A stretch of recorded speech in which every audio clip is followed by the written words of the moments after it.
Today is time for the ginger tea. I drank a little bit coffee before that.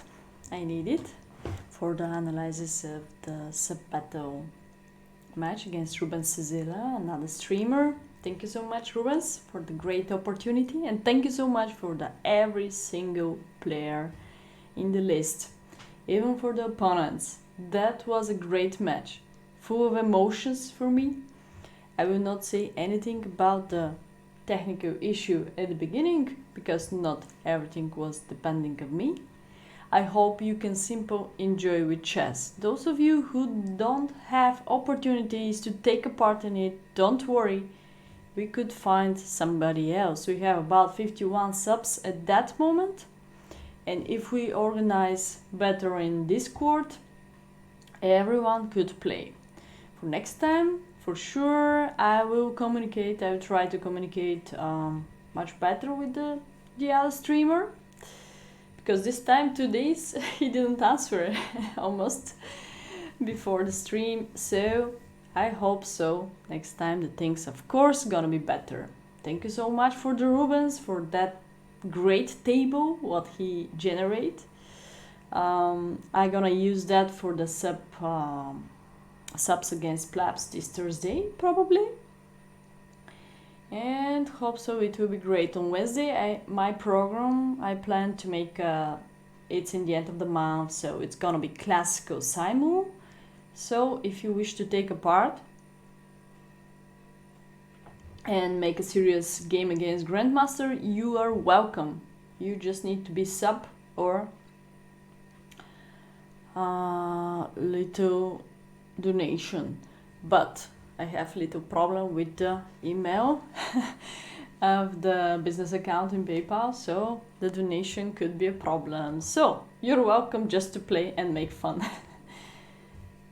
Checkmate, checkmate, yes. So let's go. Deo, I'm not sure, where is Deo in the list? Okay, I have to start because it will cost too much time to analyze 14 games. James, make me adapt. Okay, I have to make like that to look at my... It's very funny. I still wake up. I got up at 3:30 maybe for some, reasons. Not depends on me again. I know so much excuses, but hello Sorhane, how are you doing?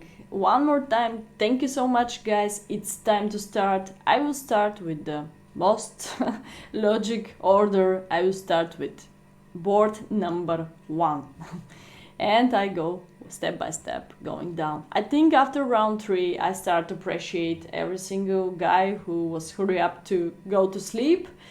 I hope so. Those of you appreciate that, respect that. Those of you are not happy, I think if we won the match nobody will complain about this. Okay, let's go. I hope you can enjoy with some funny comments of me or some maybe useful recommendations about the opening part. Let's go. First game, you can see very clear that it's Mastrezin 2373 against Danny of our team. So, to my okay, now I have to analyze by order of you go to sleep. You make me. Okay, where are you, Serhane? Oh, you're game 2. Oh, come on, you're game 2. You're game 2. You're gonna be still awake. First game was a draw, but it's a long game. Kyokan.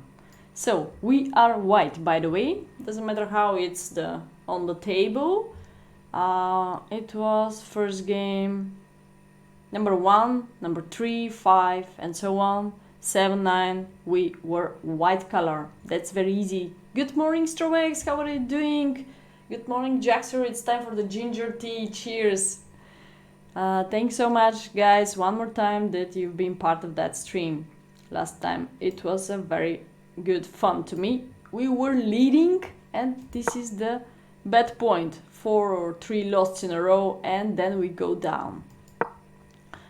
One of it was based on the completely side note in a extra piece on the board with time control 3 plus 2 seconds, guys. This is impossible. This is forbidden. Okay, Caro-Kann we have, knight c3, capture, capture, knight d7. This is the variation what I'm using for white and sometimes for black too. But as usual, I'm doing knight f6 and going for this structure with black. For white here, I'm using the variation with the bishop d3. I don't jump on g5. I'm not sure why he's going there so early. There's a different possibilities, and he can do knight g5 after it, or he can simply play bishop d3, or there is a famous sacrifice here, but it's not right now. So if now knight g5, this variation is existing. And after h6, black could be in a very, very famous, let's look at that, trap in the opening part. It's a very famous one, so it's gonna be a funny game here.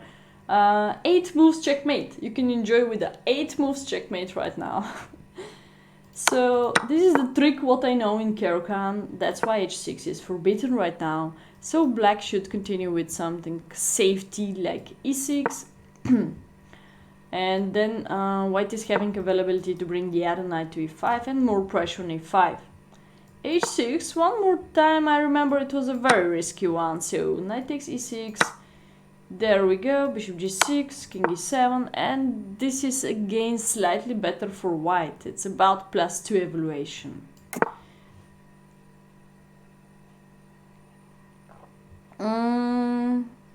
Okay, it's about +1 going down. But not every time we have to look at the evaluation so much. It's good to have a clear plan in front of us what to do. Of course, king is in the center, so we can work on that. Yeah. Where is the red color? Oh, just right button. Okay. So, king is in the center. We took back just a pawn, but probably e6 gonna be the next target. Potential after bishop f5 or queen e2. So much pressure of e6. Next bishop f4, so seems to be easy development of white side. White can try to reach g6 by knight next target. Maybe just simple bishop back and knight h4, knight g6. Gonna be very, very dangerous for black. It's not that easy. Alright, piece up, but it's not easy. That's why h6 in every single order of the moves could be catastrophic.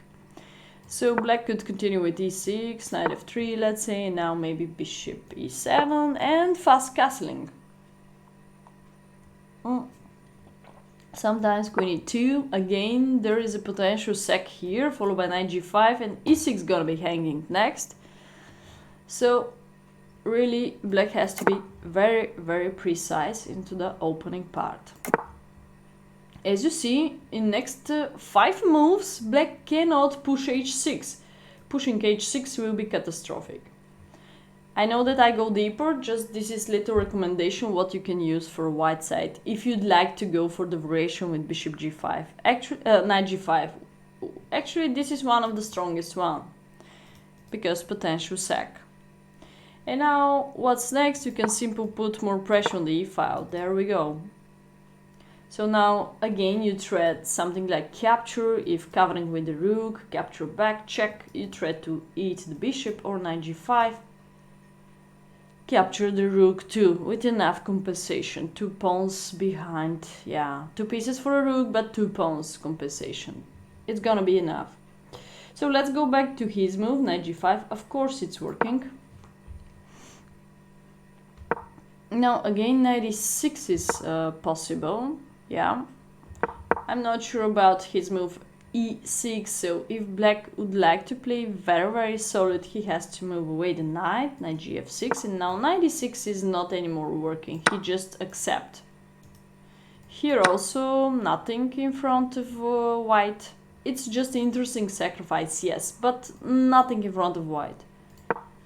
So I think h6 is not that alright, because if knight e6 exists on the board, it's not pleasant. You can simply capture the bishop, broke down the castling, pair of bishops next, and little advantage.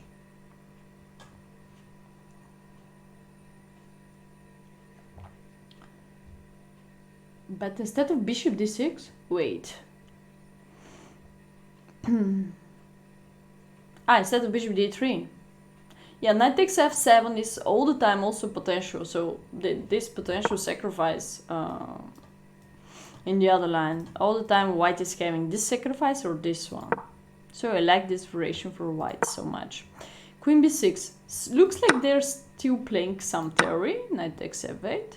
Okay, now what has to do white? Develop as fast as possible and using the pair of bishops in the maximum way. h3, not sure, seems to be a little bit wasting of time, but of course white tried to prevent bishop g4, which could be a dangerous spin. So you can simply try bishop d3 maybe. And if bishop g4, you can first go to the c3, solid center, keep the pawn because of the pin. He tried deflection and we eat the pawn. So c3 was a great opportunity.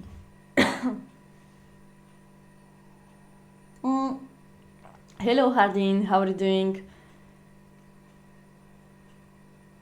Hi Sam. Hi Sam. I'm sure this is slightly better now for white, so they don't need to play h3 at all. Close match. Yes, it was so-so. 50-50. 50-50 in the end. It was so close, so we can say that last two games were the most important of the match. Let's say, yeah, 12 games doesn't matter so much, and game 13 and game 14 was the most important one in the match. c3 now no need. If you stab bishop g4, there is not enough pressure of d4, so he has to hurry up about development, like bishop d3 make more pressure of the knight on g6. So now what? Maybe bishop f5, such a tactic. When you capture, there is a queen a5, take back the piece, alright, but you develop in a forced way then. And again, you're gonna have bishop against knight in the some potential endgame, what could be great. Castle, castle, yeah. Maybe black simplified too much. He's having a weakness here. If he's going to push, then I don't know what we can try now. Somehow to improve our dark square bishop. It's a complicated endgame, yes. Maybe bishop d2, just with the idea to connect the rooks, and the best position of the queen could be on b3. I like that plan. Also, white could jump on e5, simplify pretty much. Boom! Attack the queen, there we go. And after queen g6, the game of Hari. Okay, we're gonna reach Hari's. Not soon, maybe, but... Okay, now, guys, we have an opened position. Again, I repeat that bishop is slightly better placed piece than knight. Knight need a closed position. What's being closed position means when the center is closed, like in French defense. Closed position, most of all, depends on the pawn structure in the center. In this case, pawn structure in the center is pretty open, so white dominate a little bit, like queen b3, maybe double the rooks, maybe keep the bishop away, and somehow work on that weakness. You can start push a pawn. This is, for example, my plan, how I could improve a little bit the position. But it's a little advantage. Let's see the game. Okay, he's doing e6. So he didn't find that move behind. I'm not sure why he's closing his bishop. Seems to be e6, a huge strategy mistake. Now he say bye-bye to the bishop on c8. I don't like that. He say completely bye-bye to the bishop on c8. Very bad positional move. e6, we can put a question mark to e6 move. Bishop f5 was easy. He's even not under attack. Come on, g4, we have bishop e4, so everything is fine for black now. Bishop d3, actually black is happy to simplify. So he can try queen a5, but he can also simple capture and capture back and ready for going for castling. But he solved the problem with the bad placed bishop. After e6, I think the evaluation is growing up too much. So, okay, he tries some maneuvers. So, taking the fact that games were blitz, we shouldn't go so deeper maybe. Maybe the all middle game parts of all the games are full of mistakes, so we will not going so deeper. I hope I gave here my best recommendation about the opening part. Okay, what's next?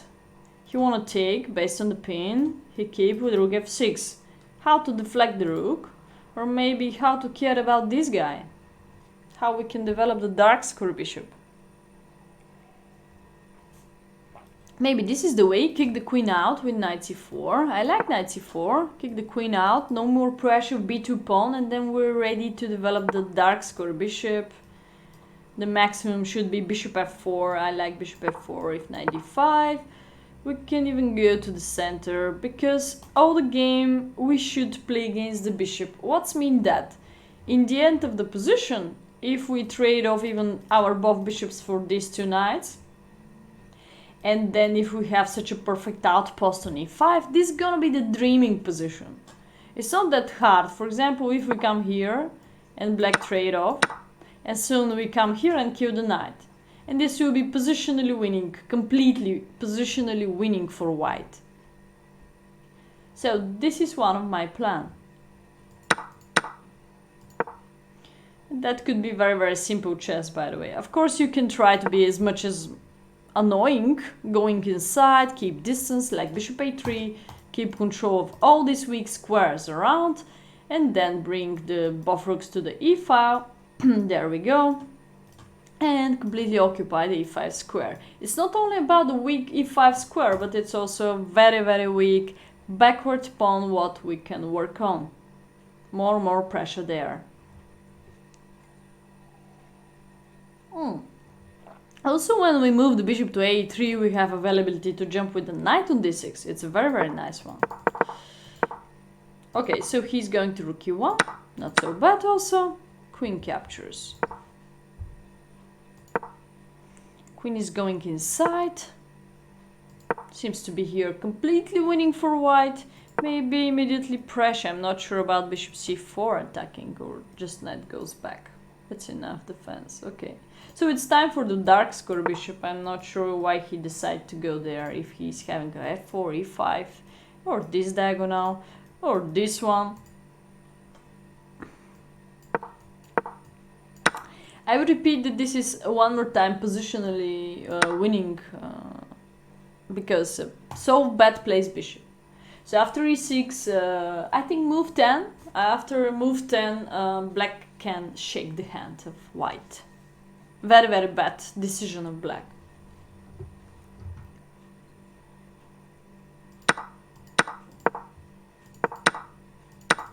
So if you have a bishop f4, so easy like move of the hand, development, you should do it. I understand if you don't have a space on this diagonal, but even bishop d2 is fine. With the next idea, just simple, double the rooks, activate all your pieces, and then think about improving the bishop next. But you have such a perfect square, and after it, if you decide to not trade off the bishop, of course you have h2, g3, e5, plenty of squares for the bishop. That's why I don't really understand the move b3. But it's okay also to go to b3. Now, if you have a choice again to availability to develop in a force way, like bishop a3, boom, and now black is under attack. If knight c8, alright, this rook is still here. If you understand my point, he first take, he activate his rook. That's a favor to the opponent, so try to play against the opponent, not to play with him, for him. Don't make a favor, don't develop his pieces, try to paralyze the opponent. So I like more the order of the moves, like bishop a3. Alright, he's welcome to capture, then he gonna be under attack, not me. I don't like to be under attack. Okay, bishop b2. Seems to be he decided to go to the biggest diagonal, where right now he doesn't have so much space. Bishop a3 could be the most natural continuation. Hello, Damascenos, how are you doing? So nice to see you here.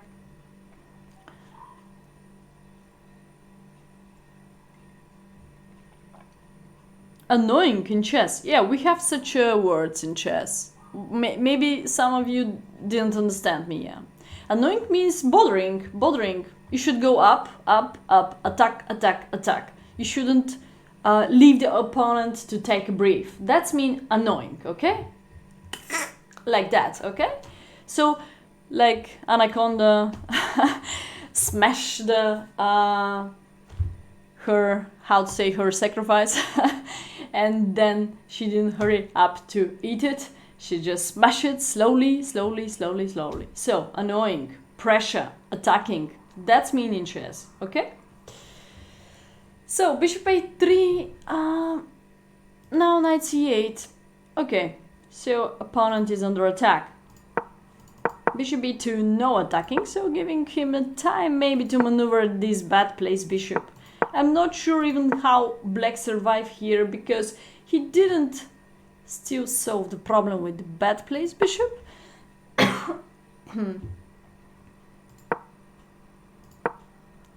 g4. He decided to open up the game. Why? Because easy reason, because he has a pair of bishops. The question is, isn't it a favor also to the black to give that square? Because if knight g6, we can simply stab the knight with g3.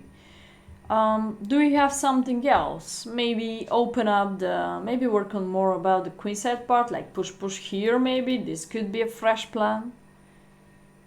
And again, I like much more my bishop here. Or I could even maneuver the bishop here. Or I have to figure out how to improve the position of that, or how to put more pressure on that. Maybe triple attack, that's my target. So let's say if we improve this structure like a4, a5, b4, and maybe the bishop could come here, and maybe in some moment we could make a discover attack, something like that. So to this bishop to activate, to attack e6, we need this diagonal somehow. I don't like the light square bishop, so that's why he pushed g4, but I don't think so it's correct decision. One of the best pawn structure has to be g3, push h4, let's say knight g6, and this is the best pawn structure. The solidest in the world, even if you're defender, even if you're attacker. This will be the best pawn structure, the solidest one. 3 against 2 pawn majority. This is also in the rook end game, one side playing. This is the best way to make a draw. So 4 against 3. If you're the weak side, 4 against 3, one side pawn structure. This is the only one way to make a draw. So I believe this is the best way to play against the knight, covering f4. And then you can simply activate the king also. And slowly improving, maybe f3, maybe when you're completely ready then to push g4, or maybe first kick the knight out and then g4. So maybe white is hurry up too much to open up the game. I think so this is a little bit favor already. Black is happy to trade off, but in the other hand, we generate now, we eliminate e6 pawn, so we generate now, have availability to generate now a pass pawn on the queenside part. So, but in the other hand, this bishop now take a brief, yeah? He can simply come here. We don't have also fantastic bishop, so if it's me, I will not trade off so fast on f5. I'm gonna leave him to suffer. So I'm gonna leave him to suffer just with g3. Patience in chess, yes? So I believe he took a fast decision here to go to this endgame. Now potential draw. And this knight make him crazy later. Yeah, right now I mean. So I think he lost already the advantage for white. Maybe instead of king h2 there is a way to stop knight f4. Maybe bishop c1 is the only one move how he could still, yeah, how he could still fight for something more. Bishop c1, yeah. After it I don't think so. Oh my god, if I analyze every single game 30 minutes, it will cost me 6 hours. I hope I will go faster next. Okay, no. Yeah, black is coming to you. Yeah, for push. I'm not sure. Somebody said that this is a poison pawn, but I think during the stream we didn't find the reason why black didn't take here. Now white is lost.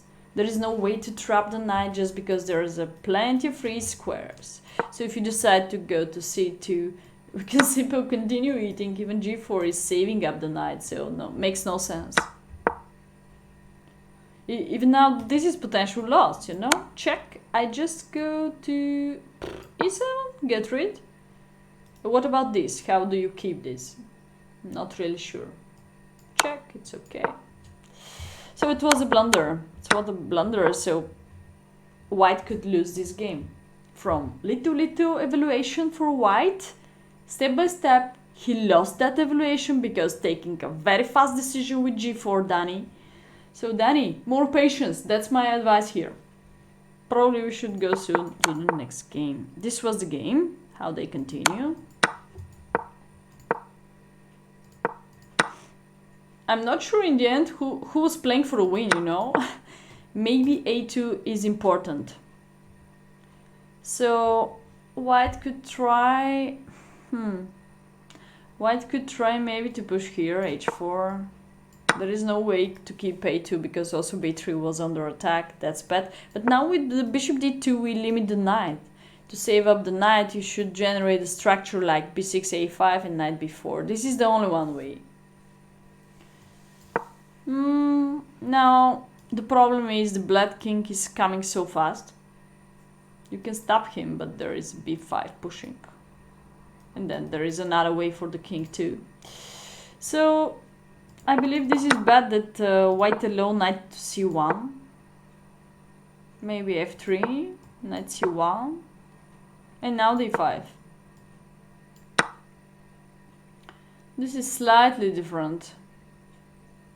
But again, worse for white, so maybe this decision is a very bad one to capture. No, everything is coming from that white alone, knight d3. Everything is coming here. You help me. Your game is 16 moves. Okay. No, it will be not 6 hour stream. I'll try to talk faster. You know, in the YouTube you can make the video blah, blah, blah, very fast. Okay. So we are lucky that here we survived with a draw. He tried to attack this week's pawn structure. Push! Push is the wrong way.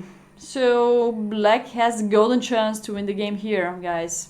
Just with attack this one. You attack this one, but I attack the next one. So the problem is if you eat this and this, and if I eat this and this, I have 3 connected pass pawns. You just have 2 isolated, not connected, only 1 pass pawn f. This is the difference between. So if you capture here, I can even come here to eat this one. So it's very, very hard. If you connect, I just eat this, and this. I mean, after this. So it's very easy for black. 3 connected pass pawns. Yeah, definitely white gonna die here. Losing endgame. Yeah, endgames are all the time problems. Let's go back to the game, g4. We're lucky that black pushed g4.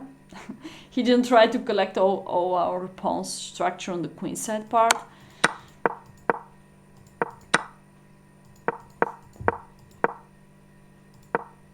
So, there we go. Oh, wait a second. Here white could push. We analyzed that during the stream, I think so. Why? I think white pushed too late. Let's go. White pushed too late. If white is pushing right now, maybe he's having a great availability. We'll watch tomorrow. Thanks so much, Jaxero. Don't worry. It's okay. So let's analyze every single opportunity. If black capture, please forget about the pawns and try to push as fast as possible. f6, what about f6? Because knight is limited, look at that, so don't worry about that. The only one possibility to stop the pawn gonna be knight c5, knight e6, and I'm not sure it's enough. because then you will be knight down, and if I connect my pawns, okay, let's push. So black has to stop this as fast as possible. If he capture here, of course we're gonna be faster. Here makes no sense because it's gonna be force mate in 2 moves, you know. So black has to hurry up to stop the pawn. That's why this is the only one way. We push. There we go. Now we are ready to capture. We keep this enough, so this is the good news for us. If there is a4, we push. If a3, we have a fantastic move to stop the pawn. And that's it, the game is over. What's the next step? King h7, king g8, and boom, push. f8, capture the knight, easy job next for white side. Very easy.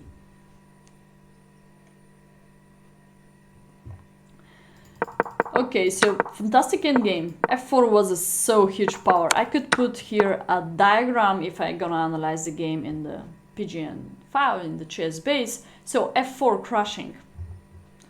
Move 50, by the way, f4.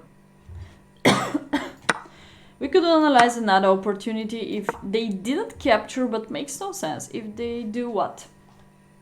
If they capture d6, let's look at that. I think this was similar like in the game. Push. He miscalculated to push immediately. There is no sense to go there in front. We just push to the end in a forced way. We have security over the every single square here, so makes no sense. The game is over. So this is, I don't know where maybe should go to that way and again trying to stop the pawn. This is the only one way. Knight is very limited place piece. So yeah, let's push to the end. What's going on? Knight e6. Now we have to figure out the problem with the queen side pawn structure again. What is the best decision here? I like c takes b. I like also bishop e1 direct, attacking. So if b takes e4, the correct decision is here. If a4, we can simply stop the pawn plus try to promote. One pawn up is enough to win this in the game. c5 makes no sense, we just eat. a3, so actually black is limited of moves. So if king c7, we can simply attack the knight. If king d7 after bishop a3, fantastic Zugzwang right now on the board. Zugzwang. There is no move for black right now. Very nice. So you can look at how many moments we have in one game. We could improve the opening part. We could improve a little bit the middle game. This little evaluation with pair of bishops. He hurry up to take a fast decision. And the end game, so many moments we have in the end games. Good morning, Glogis. How are you doing? All these moves I know. I didn't done the other 13 games. I just start with game 1. I'm very slowly. Maybe I can continue analyzing the games on Tuesday. It's because I enjoy too much with the end games part. I hope you can study something from the games, not being interested only of your direction, only of your games. So let's look at the b4 very fast. Where is the Zugzwang right now? Maybe push? Because push is paralyzing the king. There we go. If king is 7, we have a check. So what to do with black? Black doesn't have a move. a4. If b3, we have simple stop the pawn, easy. So black is paralyzed again. Check. Just here, go back. Just move the bishop somewhere, and black is in Zugzwang because the knight is under pressure. We try to promote. He doesn't have a move. He doesn't have a move. Okay.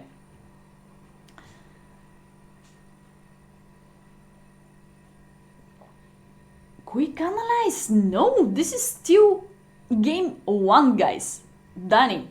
The Danny's game. I almost finished with it, but yeah, cost me about more than 30 minutes analysis, so hope so you enjoy with that. Okay, this was the game, by the way. So he miscalculated a golden chance here. Golden chance here. Where was the mistake of black after f4? Oh, this was the mistake of black. the difference between direct f4 and right now the f4, because before we had a c4 pawn, guys. Now there is a huge difference. Black has the availability to sack and push. If you're gonna keep that pawn, makes no sense. Oh no, you can keep it, yeah. You can keep it. a4 is not a draw. What about b4? Oh, b4 is nice. If bishop a5, a4, capture, push. Oh, so now, what is the threat if we push? The threat is, there we go, push, push, and we promote by check. This is draw for sure. And if we're going to keep the bishop, you know what? Boom, theoretical draw.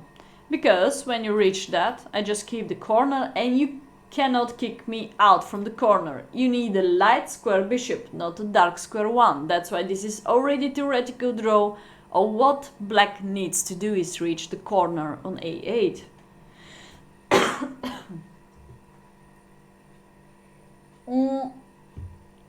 Okay, very nice endgame. This is the difference between... I will go back a little bit to this moment again. Maybe it's boring for you, but it's a very interesting moment to me. f4. Let's analyze why not this one now is making draw. Because if now black capture, we have a c pawn. This is a huge difference, no draw. If black now decide to play b4, then we have a c pawn too. So it's a huge difference, we just push.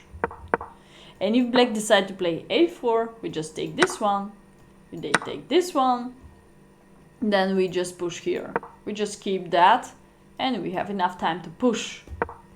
Huge difference between first f4 or first he capture. After he capture, it was already draw, but the opponent didn't see. This is a huge mistake now. And king e7 is helping for the white so much to push in force way, f6.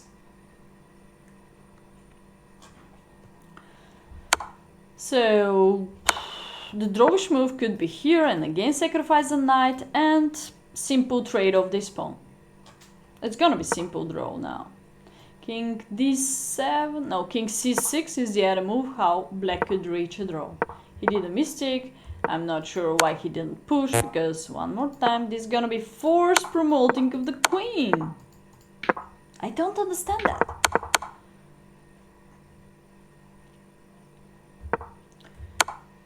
So I'm not sure why he doesn't wish to promote in a forced way. This way, or makes no sense. If king e7, it's gonna be the same one. He first tried to security this pushing, but then black is having time. Don't give so much time to the opponent for defending. It's gonna be already draw. He could try to push b4.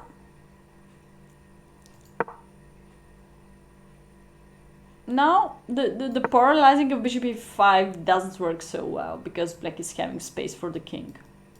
Zigzag, coming to that, it's not anymore the same. So soon the game finish, draw here, yeah. Okay, I go to the next game, finally. I go to the next game, don't worry, Serhane Souli. Let's find it first. Board number 2.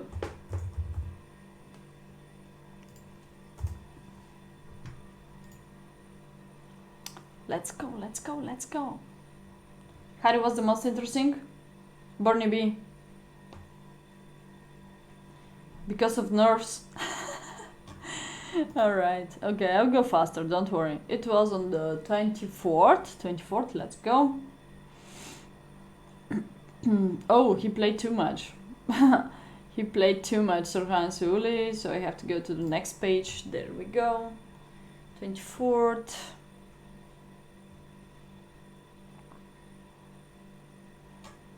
Against who? Mateus MDR. Mateus MDR.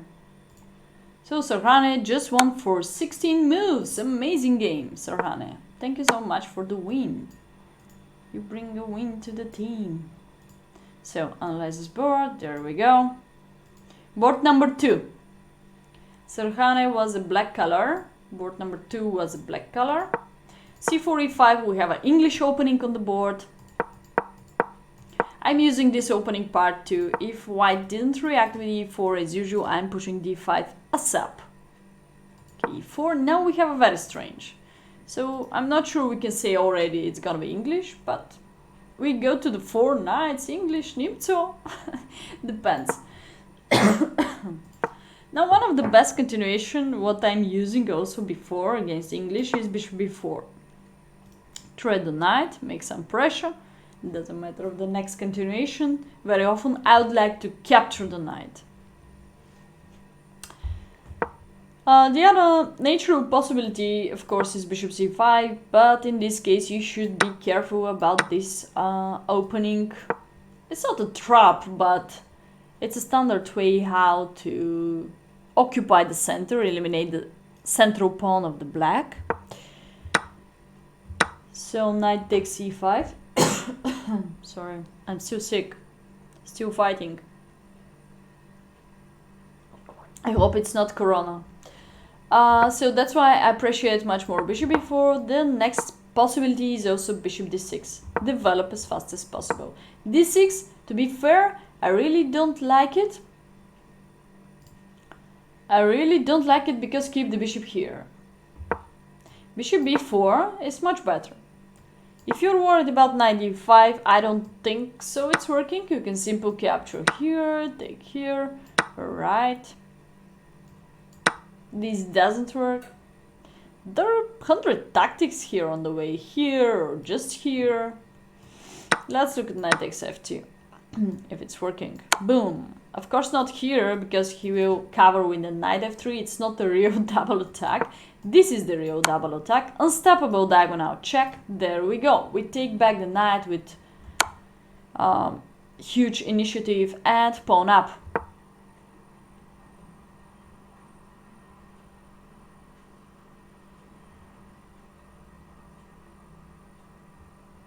If you smell and taste, I still taste, yeah. Yesterday I ate something spicy, I felt it, so yeah, okay, I have some feelings still. I still smell, yeah, when some delicious pancake outside. Okay. So don't worry about 95, I don't think so 95 is working at all. No, after the Black Sea, the problem is after the Black Sea I become immediately sick. The Black Sea was so nice weather. When I go home it's not a weather, so yeah. I'm born to live on the sea. Born to be a famous, born to live on the sea for me. Okay, so bishop e4 is my preferences here. d4 is criminal in my opinion again. You can simple capture and then take on e4. d3, alright, you have perfect placed bishop. So what is the reason you hurry up with d6 then? Now you can go for the d6, that's fine. That's fine. Hi, how are you doing, Claptop4D? How are you doing, guys? So happy that you're here. So, in my opinion, he started a little bit strange in the opening part with the d6, losing the center a little bit more. This move also, I'm not sure he has to take, but otherwise maybe he's worried about white could capture. Now we have a g6 strategy, stop the knight e5, then bishop g7, simple castle. This is another way how you could continue. Now white dominates a little bit in the center, bishop d3, bad placed bishop. He has to go to e2 better and leave that square maybe for the queen. b3, bishop b2 is the most annoying one. I don't like this position for black anymore. Okay, more pressure here, ready for c5 in some moment, maybe. Knight g4, attacking, attacking, attacking. That's great, that's great.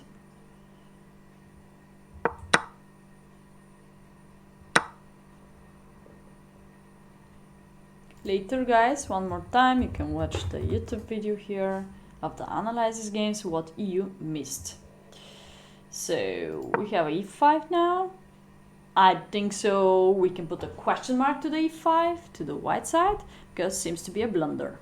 Soon we're gonna finish with that game. It's much faster than game 1 was. Really interesting for me. Knight takes e5. Yeah. By the way, black is having an interesting move like queen g5, because soon we have a discover attack and work on the g2 weakness. This is another very, very great winning move. Now we sack on h2 with potential mate on g2. Very nice, very exciting. Also we trade a knight f3 fork, so seems to be unstoppable.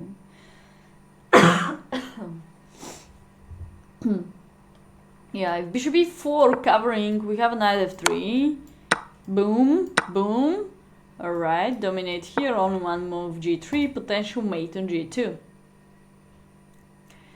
So bring the rook here, pin the pawn, and we can try somehow to come to g2. Or we can try somehow to push h pawn or f pawn. So different possibilities for black. Or bring the rook here. There we go. Also potential mate on h1, of course.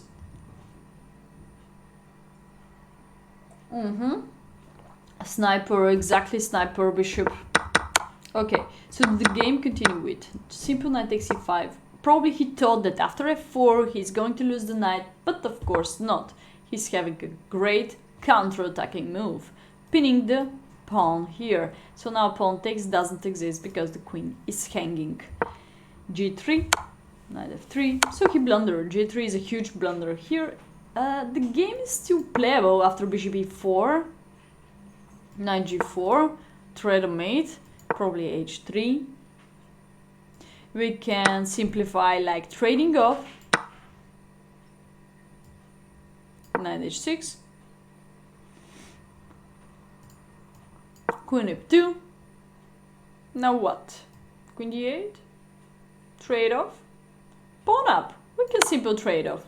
Alright, so now we cannot say that white is lost. White is potential losing, yes. But this was a huge blunder. g3, the game is over. Intermediate check and we just win the queen. Actually, wherever he's going, there is a mate, or just intermediate check and win the queen. He tried to avoid the mate, but anyway, losing the queen, the game is over. We go to game 3. Game 3. Gyokyu 9999. Gyokyu made a draw. Oh, it was a big fighting here. It was big fighting. Game number 3.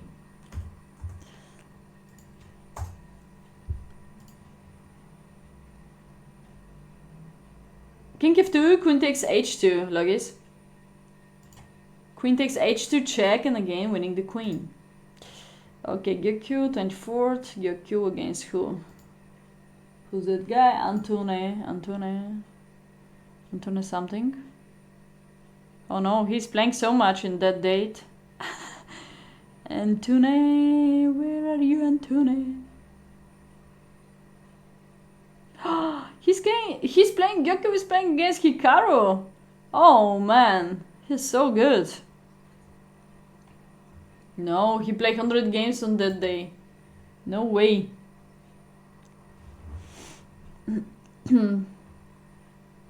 Oh. Wait, where disappeared 24th? What's going on? Ah, down. No. 24th, Antone Perosa? Is this guy? Make a draw? Yes, that's the game, I think so. There we go, I go to the analysis board. This is game number 3. Antone Perosa against Gyokyu.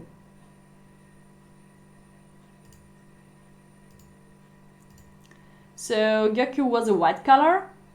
It was a 72 moves game. So let's go. Sicilian. Okay, we have Sicilian defense, Khan, probably e6, a6 structure for black. Seems to be Sicilian Khan. It was a long rook endgame, you remember? Okay. I remember several endgames, but 14 games are too much. I really cannot memorize the games. There is no way.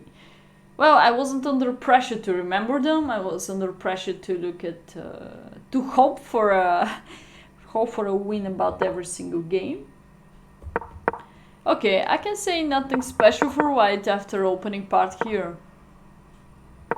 The most aggressive one against Sicilian Khan could be bishop e3, bishop d3 and f4 constructor. White could go for f4 right now. That is to, okay, let's say bishop e2, now we have a bishop d2, bishop e4, bishop d2, and actually we try to push e5. This pawn is enough protected, so there's some line like d4, but I think in this case doesn't work. Simple e5. Okay, thank you so much, Surhan Suli. Thank you so much for the fast win. This was amazing attacking on the king side. Thank you so much. Goodbye. Thank you so much. Bye-bye. Have a nice sleep. So, for me, this constructor is a little bit more aggressive, leaving advantage to the white. If you're worried about that, now two possibilities, but of course you can give up that for initiative. You don't need to worry about this giving pawn. Even trading off the queens is a great decision in this case because of the pair of bishops on the board. But in general, you can try to work about the king side pressure and of course keep the queens on the board, something like that. It's not for everyone to sacrifice the pawn like that, but also you can capture with the b if you're feeling scary. These pawns are weak, I know, but they also support the perfect outpost in the center, so it makes more sense to capture like that. So he's doing f3. f3 makes this diagonal automatic weak and not so much pressure in the center. Now white is under pin. There we go. Connect the knights. Solid center. e5. e5 actually it's a weakness. It's a huge weakness. Make this and this square f5 and d5 automatic weak.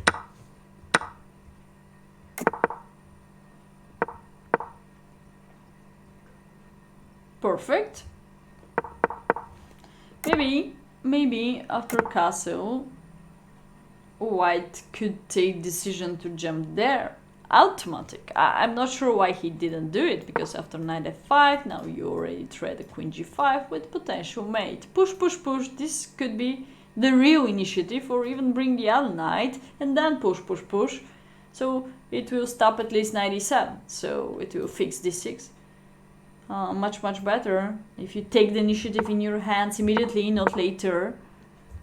Okay, now trade off the knight.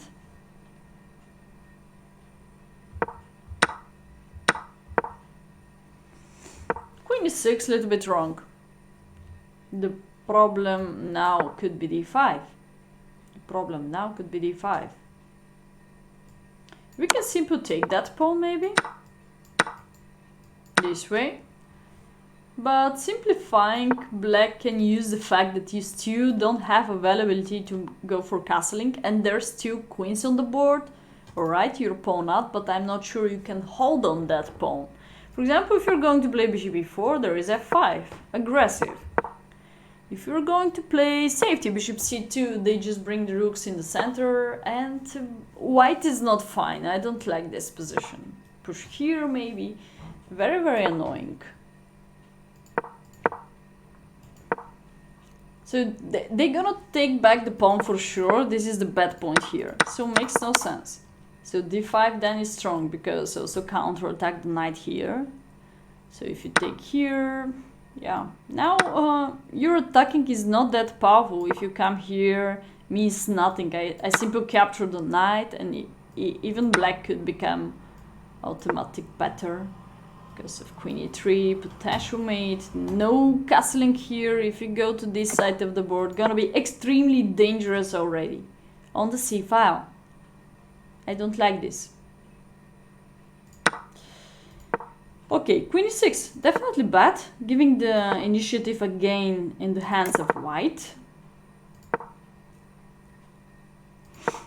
Now, we have how many squares for the knight? Free square, free square, free square. Where is the best choice of white? I think knight e3 is fine, because you have this square next. Very good one. For me, it's very important to stop d5. This is the power of black. So, such a move like bishop c2, more control of d5 3 times, never low d5, it's the best choice. So whatever black is doing, also you can come here and jump on the weak square. Occupy it completely. Also pressure of the pawn d7. This is very nice, bishop c2. Such a simple move, but improving the position. Bishop c2, maybe he was worried to lose that, but no sense, because the knight is hanging. So in this case you're much faster than opponent. Bishop c2 followed by bishop b3.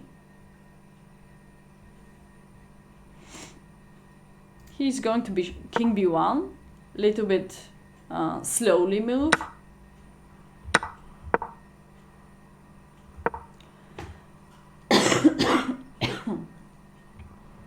Okay, so knight g4. Good night, Mayosa. How are you doing?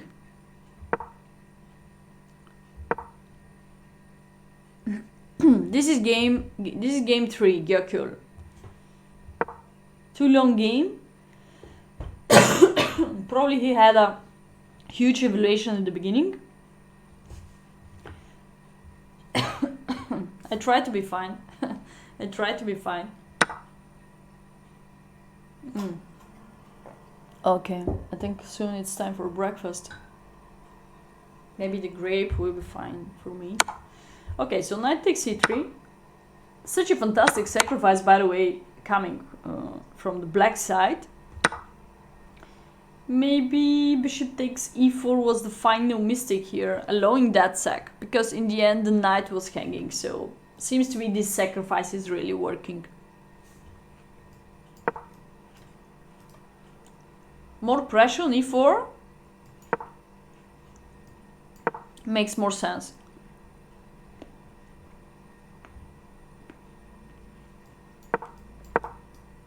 Again, bishop b3 could be a great pressure. Very nice tactic of black. Also, bishop c2 was the other valuable move. Look at that tactic, discover attack. The knight will be hanging in the end one more time. So if he took back, first take a pawn and then take the knight. There is no rook d7, because the queen covered d7, easy. So now black is already completely winning. King is completely opened. This is hanging, pawn up, it's over. He didn't take the bishop, he just moved away the king.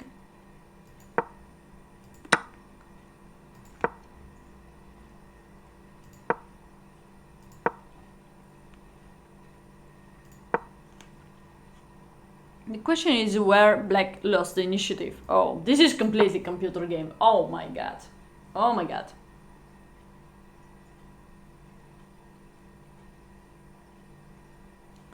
Oh. Bishop c2, that's amazing. This is the move. Hola, hola Draxus, how are you doing? This is the move what...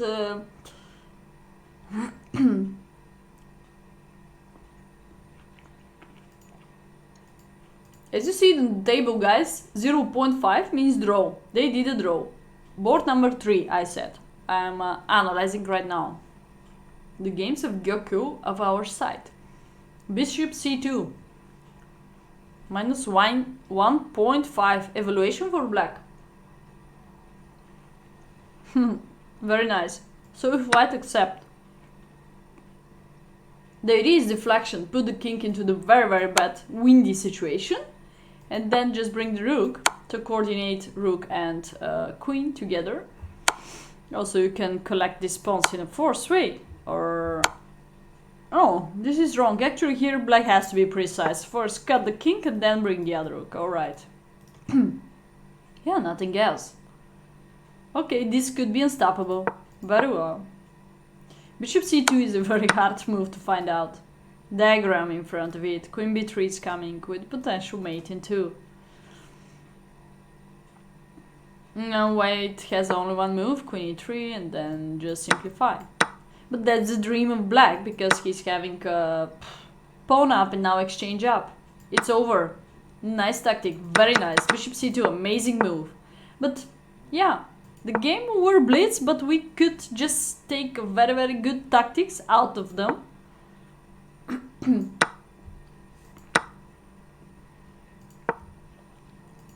Okay, now we go to the very drawish endgame, maybe.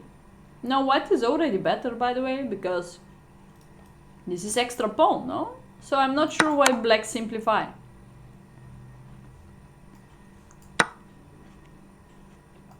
He could take here at least to generate a weakness and then keep the rook. This is a great chance to make a equal game. Check, take the rook and take this one. Easy draw. If somewhere else I go unstoppable to the e-file, that's the easy draw for black. He did the wrong way. I believe he's lost now.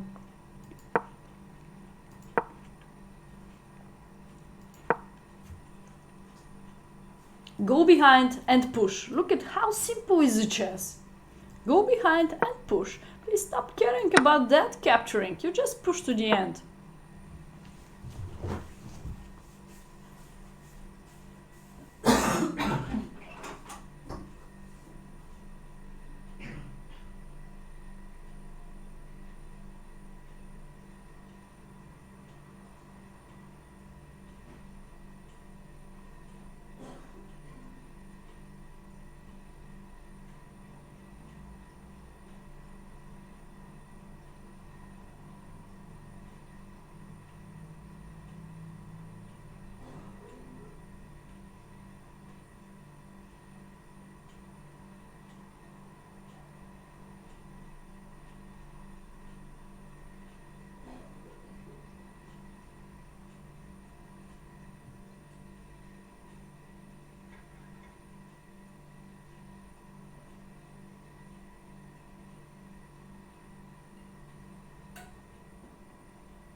Right. Just bishop c2. Okay. Again? Well, if you meant another defense, yeah, we can do that. But actually, I think so. Also, this endgame is a very interesting one. White could try to win it. It's the only one way to put the bishop on the way, to stop the pawn.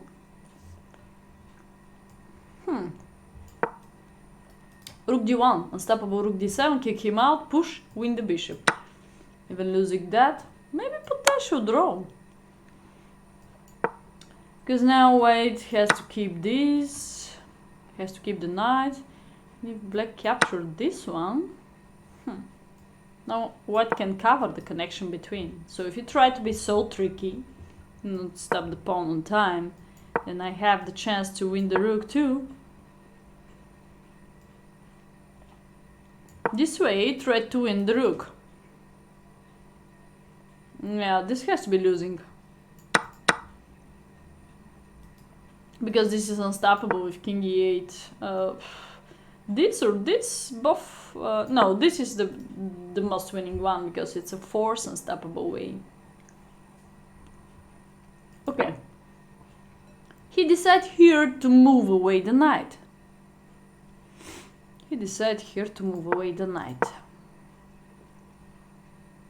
Yeah, we block with the knight, but I didn't wish to allow the bishop protection, that's why. We just improve the position of the rook and winning the rook.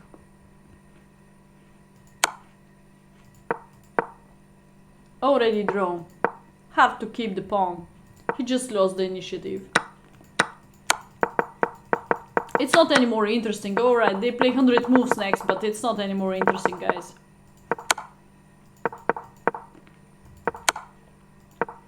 No sense to analyze a completely drawish position. He won that pawn, alright.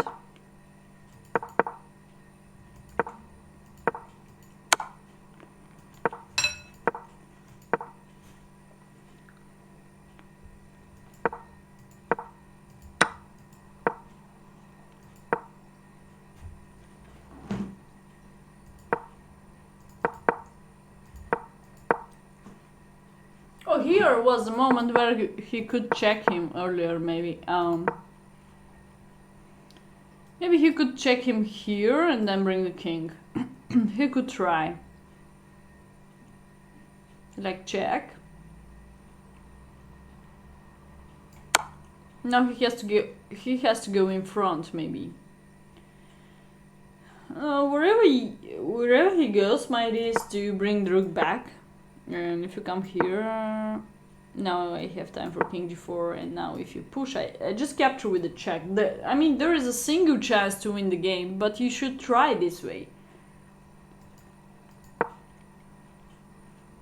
Well, now you can take the pawn, but now he's tapped rook f6, so there is no protection of that. King g5, just take. Easy draw now.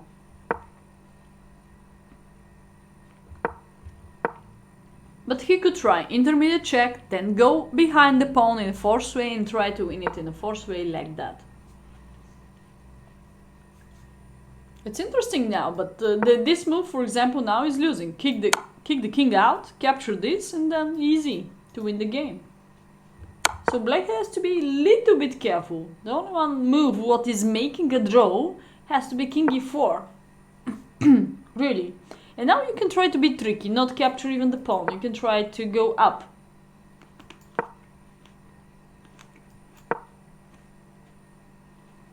Okay, now this will be draw. Yeah, too late for white to catch the pawn.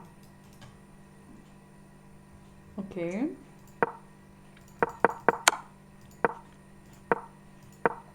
This was their game. Okay, draw. Let's go for the next one. This was boring, yeah, in the end. They could make a draw at the moment when they go to the rook in game, 3 against 3, one side pawn structure, easy draw. Board number 4. Arkodiptoduta. Let's go for Arkodiptoduta.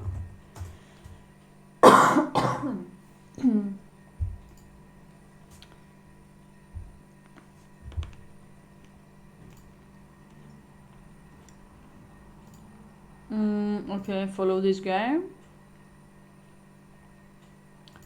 He's in my team, so okay, we're friends. Let's go. 24th. So he play against board number 2, Kavejani. There we go.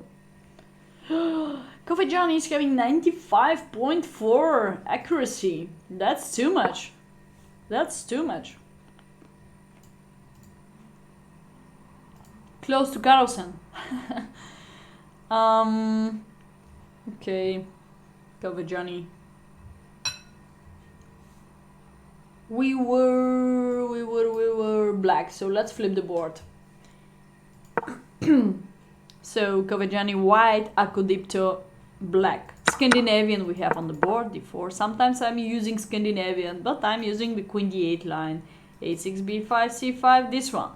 As fast as possible.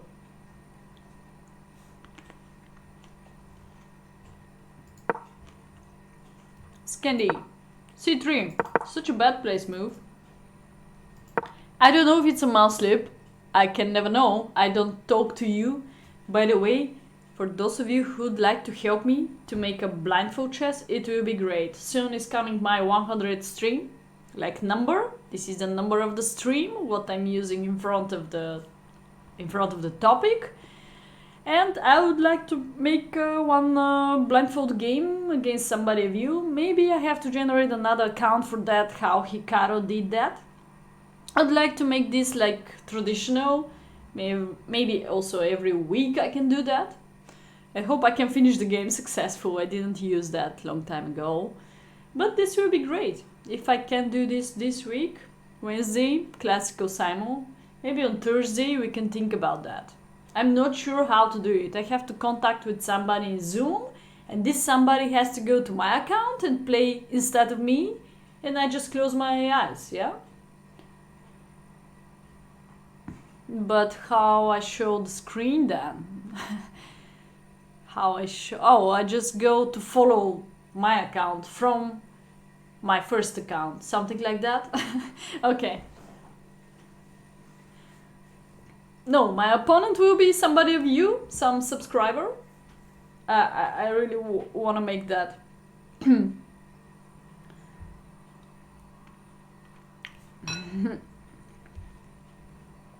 Okay. Yeah, I think so too. You know, I was impressed when some people from Arabic country, like Arabian Falcon, the nickname, maybe you know him in the chess.com, Arabian Falcon. This is Salem Saleh. He crushed me. He's really very good one. Another very good one in blindfold chess is Viorel Yordakesco, what I met in Dubai. Also, we've been friends. He's from Moldova. Very good blindfold player. Very good grandmaster. Very good coach too.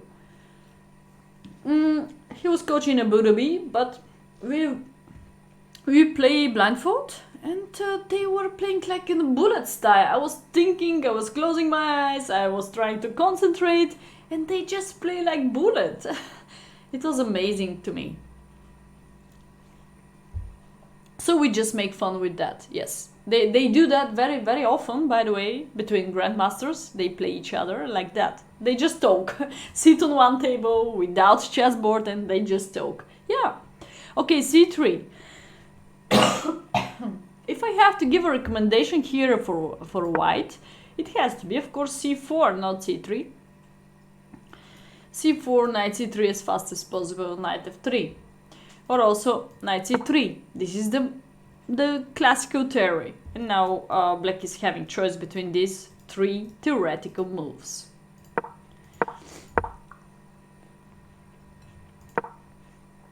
I like bishop g4, immediately pressure. Alright. So pleasant endgame in front of black. Here, by the way, we lost this game, but what I see, we have a fantastic position after the opening part.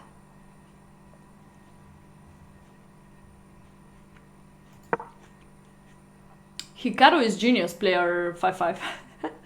Hikaru is genius. Nobody can compare to Hikaru.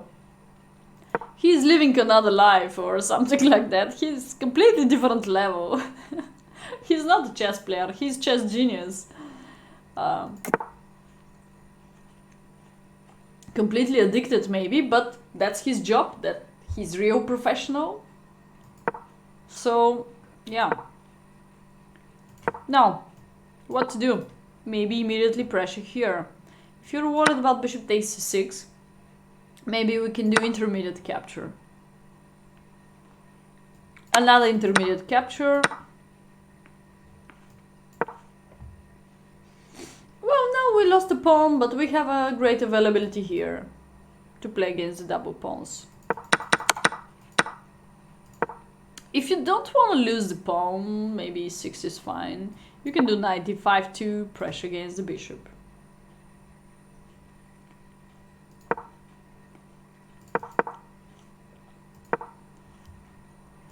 He allowed that. He could kill the knight also. Now double pawns here, double pawns here. Such a funny game. Such a funny game next. I'm not sure who is better. Maybe white is slightly better. Because he can come here, he can come here. And you cannot attack him so easy here. So he's having more outposts comparing to you. In your side of the board, here, here, here. More pressure.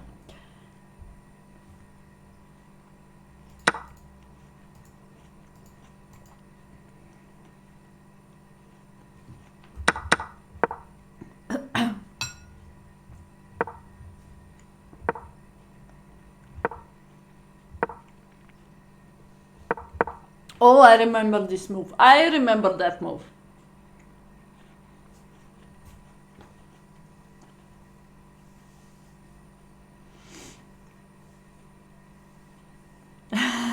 Okay, Logis.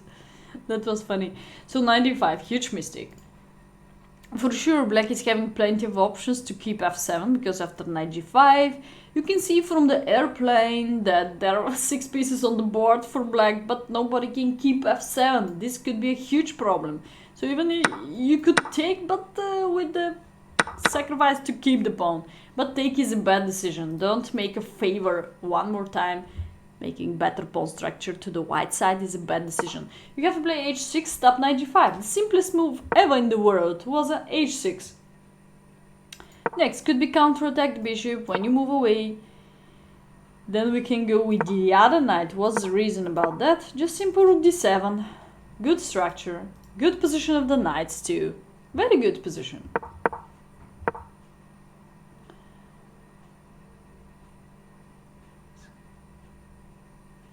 No, there's only one game. There's only one game. Cezila tried to change the rules when we start streaming. So, I mean, it wasn't so fair. But anyway, he just offered, and then we have some technical issues to contact in Discord. I couldn't figure out my settings about the sound, because we were arranged first Zoom connection and so on. Doesn't matter this. But, we were arranged just one game, 3 plus 2 time control. And we tried to keep that because people subscribe for that rules, and then he tried to change it 2 times, yeah. Finally, we start the match, that's the most important thing. And we try to study the mistakes. So after knight cd5, such a natural move, boom, and the game is over. Now we have to ask ourselves, is there a way how to get rid from that losing situation? Take rook d5, maybe double attack. Makes more sense. But again, this is still working. I'm not sure the knight could be trapped here. If you trap the knight, you're gonna be winning. But now you can take also b2. Maybe it's not so easy for white, or at least you have some compensation about.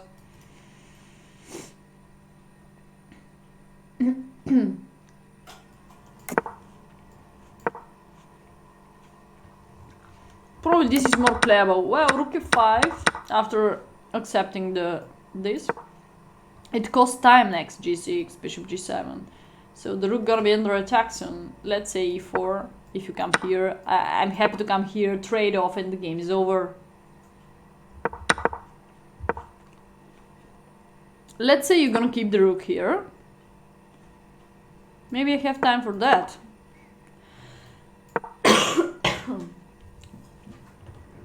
So after capture, I have a great availability to capture and keep my knight, or after take, I keep my knight again. There we go. So bishop g7 doesn't work at all. Save up the knight. Rook f6 is gonna be the same, I believe. h4 again. Well, the situation is not changed so much, you know.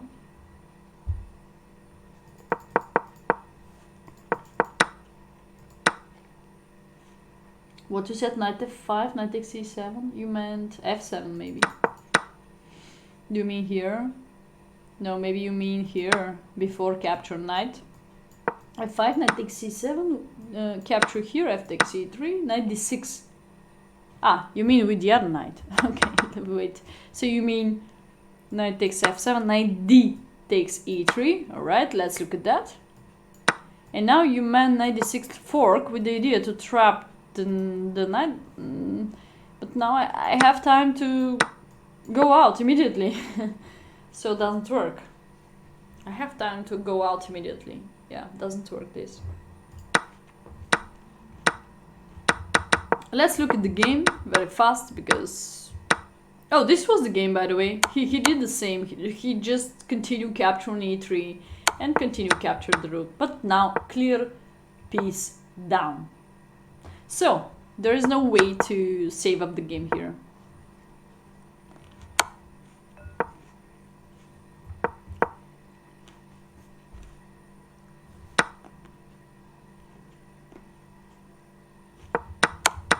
Piece down, it's not any more interesting. Rook down, it's not any more interesting. Yeah, they play 100 moves ahead.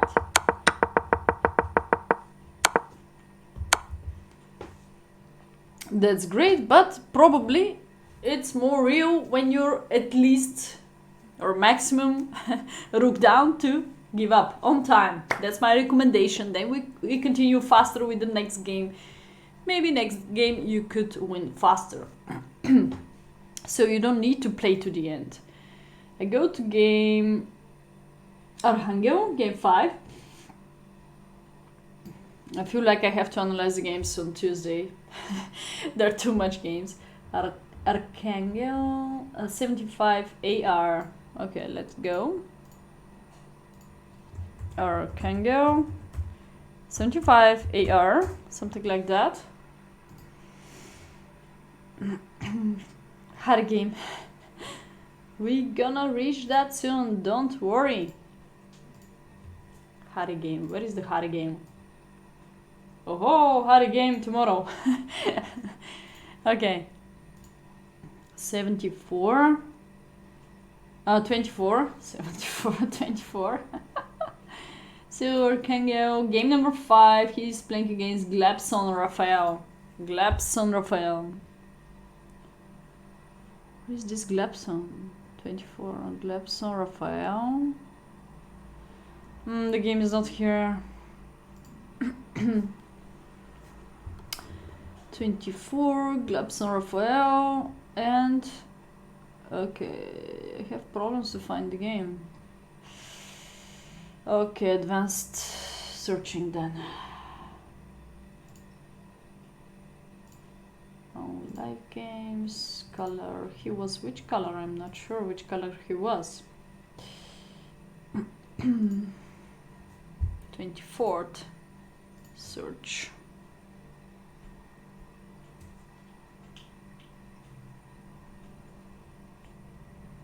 Your Portuguese pronunciation seems good. Harry Longabout. Okay, so Archangel 24. I'll try to find the game here. I don't know. I write down 24. Oh, there is a second page. Wait. 24. Who's that guy? Cannot find this guy. Glebson Raphael. Glebson Raphael. No more pages. Okay.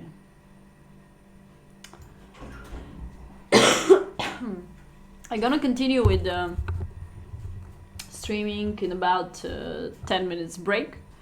I will find the game soon. So see you in 10 minutes if you have this patience.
Uh-oh, what's that?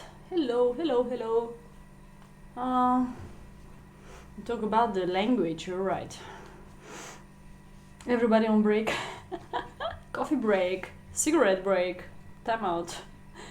Yes, I'm ready to continue after ginger tea with my coffee. I'm not sure what's that. Wow, that's amazing of Daniel Naroditsky, 16.5 against 8.5 exotic princess. Who's that exotic princess?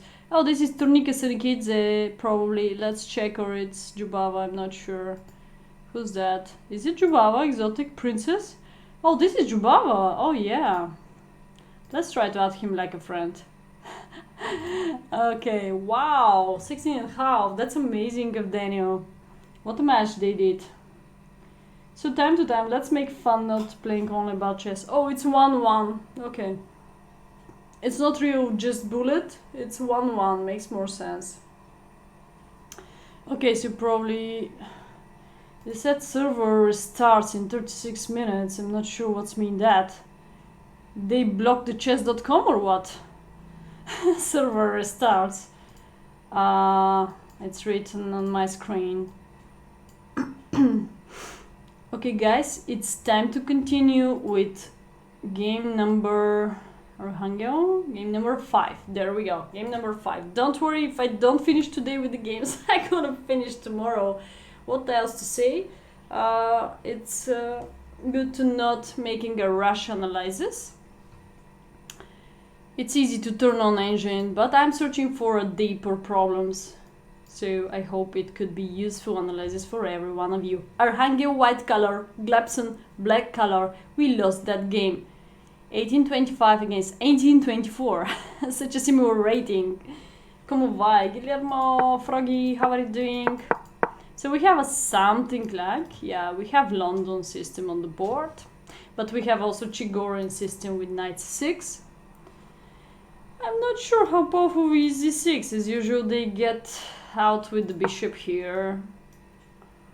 Or here also, after knight 6. Human analysis. Yeah, I try to explain some stuffs, you know, some factors in chess, not just going for the best move. Oh, here you should play this is the best, whatever. I'm not sure you should go for the 95. Every time when this bishop is under attack, white is having a choice between bishop g3, bishop g5, bishop takes d6, 95, yes, or just stay like that, or just play c3, or just play bishop d3. I think the best in this case is not going to e5. We will see soon why. The best could be just play c3.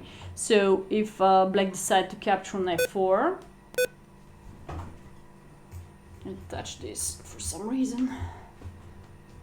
Okay.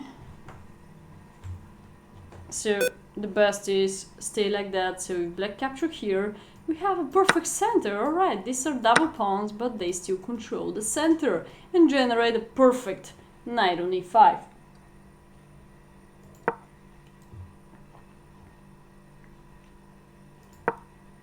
Yeah, mathematical part, well, tactical part, counting is everywhere. So maths is everywhere in chess. But let's say I'm not that strong in maths, but I can calculate maybe 5, 6, 7, sometimes 10 moves in advance, in ahead, without moving the pieces. Depends how forced is the line, how many possibilities is having the opponent too. So if there are only one moves, let's say it's easy to calculate in advance. But if it's not, it's hard. So we need the time. We're not computers. This was the game. Knight f6. It's not completely my understanding of the position why knight e5 I don't like it. In this case, knight e7. Knight e5 most of all is good when this knight is already on f6. Now it's fine. But now if there is availability to kick us out, then we have to take decision to capture here what is not so great, to trade off so much pieces on the board. So f6 soon is coming, maybe after castle. So if you're going now for the knight d2, let's say f6 is coming, and now what a decision you have to take. You have to change, and too much trading of pieces. Even black can decide to capture with a pawn and later push c5, bring this knight here or here.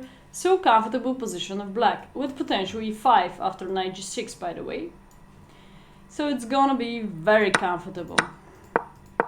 There's a reason why I don't like knight e5 before knight f6 is on the board.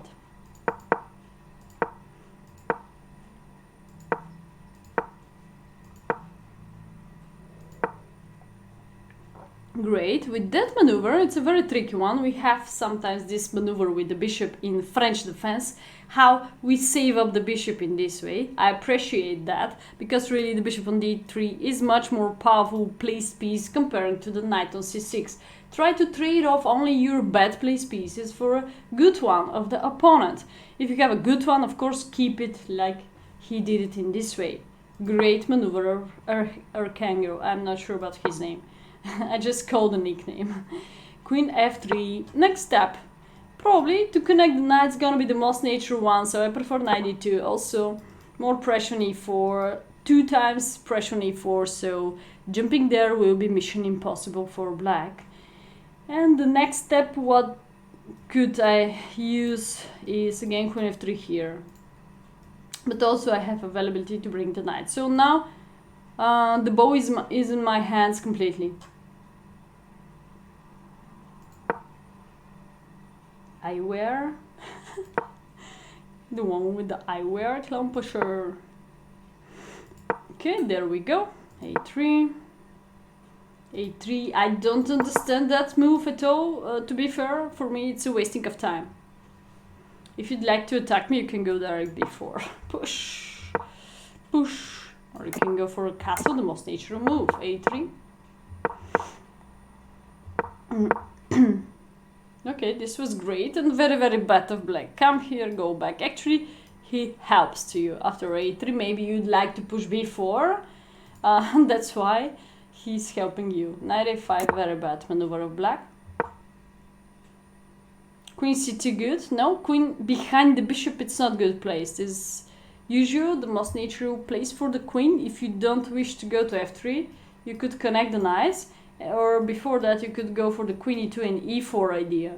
Queen on c2 behind the bishop, it's not so good. You can use the maneuver of bishop b1, queen d3 later, or queen c2. But it's good to put the bishop first on b1 and then the queen on c2 with the potential threats on h7. But in general, queen f3, queen h3 is really a great maneuver of the queen in the London system attacking h7. It's a standard one.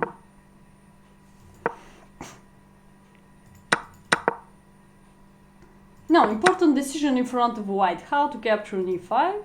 With the bishop, maybe black will be happy to trade off this bad placed knight, so d takes e5 is a correct capture. So guys, when you choose opening part, don't study just like your name first 10-15 moves. That's one of the rules how you should study the opening part, but the next rule is try to understand where is good possibilities for your queen. For example, in London system, you have 3 squares for the queen. b3, f3, e2. We cannot say that black is doing the same all the time. We cannot say also that white is doing the same structure all the time. Sometimes opponent is playing queen b6, aggressive attacking you on b2 at the beginning of the game, so you should react with queen b3, one of the best. Very rare with the queen c2. So we can say the most familiar reactions are queen f3, queen e2, queen b3. Most of all, queen f3 and queen b3. So you should know the most natural squares for every single variation, which square belong to which piece. This is very, very useful. Not wondering, oh, now where I should go for the king side or queen side castling? Should I push a4 or h4? That's completely different. If you don't know where to play, where is your evaluation better? Where is your advantage? Center, king side, queen side. And then where is your advantage? Then you transfer your pieces there and you put more pressure there. You should know the weakness of opponent. You should know also your weaknesses of the variation. that's little recommendation what you have to do when you start studying some opening part. Okay, queen takes f6. Oh my god, this is so huge weakness. Soon we go to some tactic what only Danny saw that. g5, but before that tactic, white miscalculate to take the initiative in his hands. Look at that, that's amazing because it's gonna be force way discover attack. There we go. Boom, boom the queen. So nice, so nice. Such an amazing tactic here. Okay, so he miscalculated to push g5. Actually, if black didn't capture, just white has great availability to capture if he fight now. How to save up this bishop? Can you figure out how to save up this bishop right now?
Alright, let me check if you suggest good moves. Bishop g5.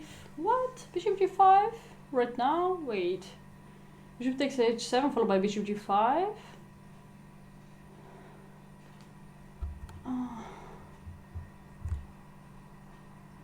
Rook g1, yeah.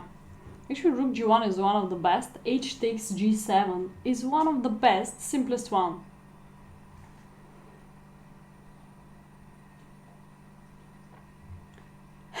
You gonna run? Thanks so much, Logis. By the way, rook g1 is one of the best. Continuation here. Thanks so much being part of that stream today. Bishop g5, I'm not sure, guys. Bishop g5 is working. Just because knight takes g5, it's counter-attack against counter-attack, so I don't accept the queen in this case. You have some check here, it's very complicated, then I can cover. Makes no sense, bishop g5. There are two winning moves here, h takes g7. If I pay zero attention to the g7 pawn, then you make my king completely naked. And then he's into the very windy situation, checkmate net situation. Wherever you go, we have a mate, yeah? Queen h8 mate. So, rook g1 is yet a very, very funny move, as Logis comment. To be honest, now rook f7.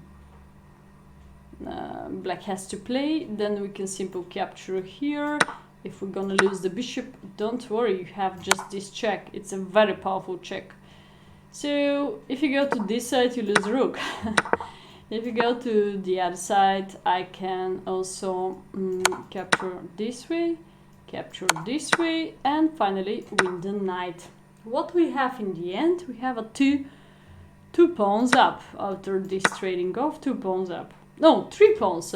3 pawns up. Maybe we can lose the 1 pawn on the way, like rook h8. Losing this makes no sense. We still have 2 pawns up. Very, very winning position. So he's going to play queen g3, e5, and now he didn't see how to save up the bishop, because bishop seems to be trapped, but bishop g5 also looks working.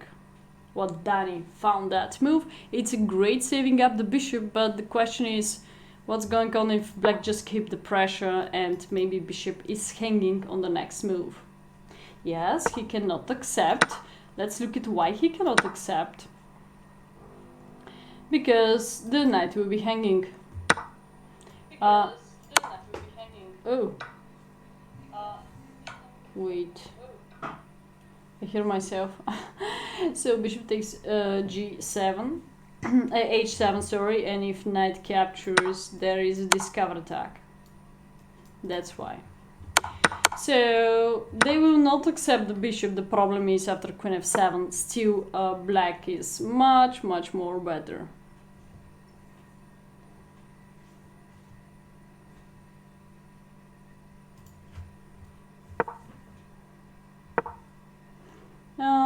Yeah. But okay, white save up the pieces. Save up the piece for the moment. Yeah. So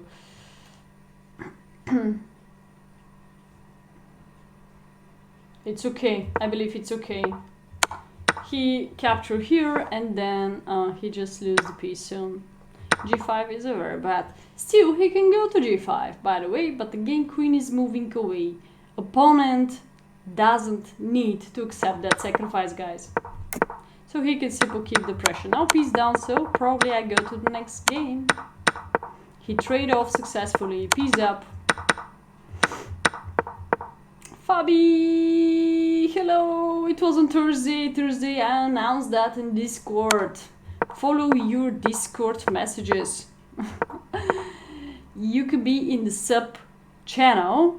Their Logis is very active. Me too. I try to read everything there in the Discord out of the stream. So you can be active there. This was the finish of the game. Again, white is playing to d8. I think makes no sense, guys. If you're queen down, if you're rook down, if you're 5 pawns down, please resign. Let's go to the next game and make fun. Okay, I continue with the game 6. Game 6 belongs to Axis 7. Let's go. I'm gonna analyze as much as possible until I'm available.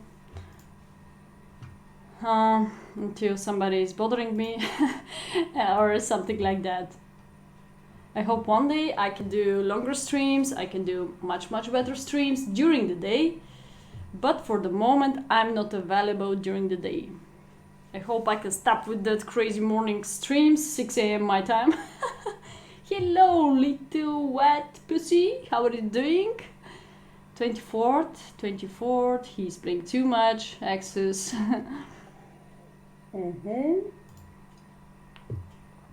I'm not from Russia, no. I'm from the mother Bulgaria. I'm from the mother Bulgaria. I cannot find him here. Let's write down the date. It was the 24th. No, not rating. Date 24th. It was 24th Thursday, but somebody of you, maybe it was the 25th. Because we continue in the night also. Okay, let's go. I still have problems to find 25th. I don't know why it's not showing 25th. Maybe I have to put also here end date 25th or 24th. Yeah, let's try this. Great. So 24th. Who's the opponent of Access? Board 6. This is Joe Virus. Joe Virus. Ah, there we go. Perfect. Sub-Zero, but it's not bad stream. We lost. Biggest fan. Well, what's the matter? We just go for analysis after stream, so I hope you can make fun, you can be more active too. It's okay.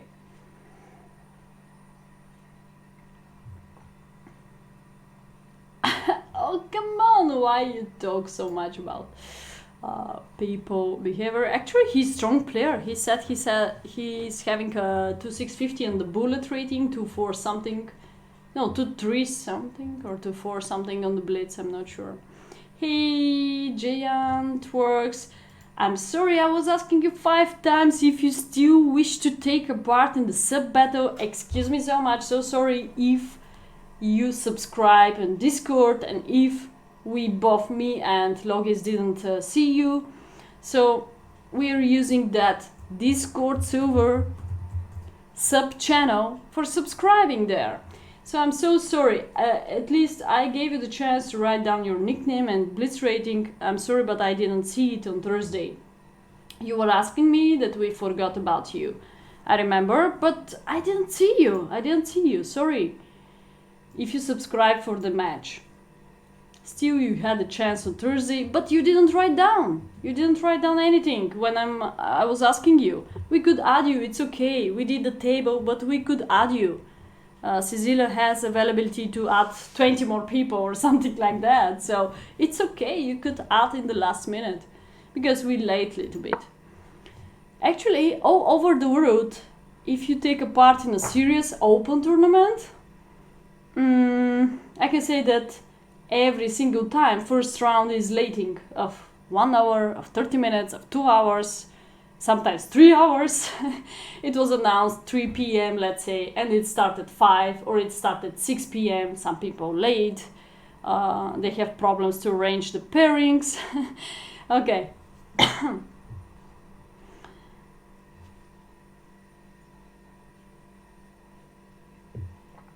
No. Queen of I'm far away from technologies. I couldn't figure out the problems with Discord sound.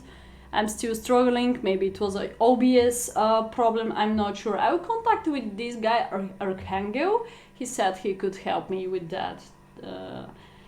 Technical issues, yes. Gaming equipment, I stopped announcing that because now also one of the business PayPal account is again blocked, limited. You cannot donate right now, I think so. You can donate on another account. I have to change this to maybe somehow. PayPal is very strange, you know. You add some document, they ask you about something, then they decline it, and then they're asking you to limit the account on time, but they still didn't do their job. They late, but they lock off your account. So I don't understand that. Anyway, access, game 5. I go to game 5. I'm very slowly. Accelerated dragon. This was extremely bullet style of axis. Axis 7 is having 1806. Joe Virus is having 1803. It was a huge surprise probably for Joe Virus because he lost extremely fast. Look at that game, it was amazing. Accelerated dragon, knight takes c6. I'm not that sure how good is this variation of white side to open up completely this bishop, giving up completely the advantage of black.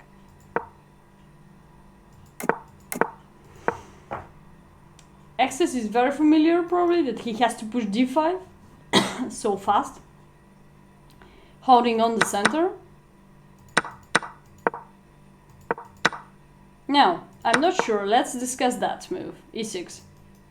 He locked up the bishop for some point, in the other hand he traded off also his powerful bishop, so I preferred going for the domination in the center. There we go, attack the bishop.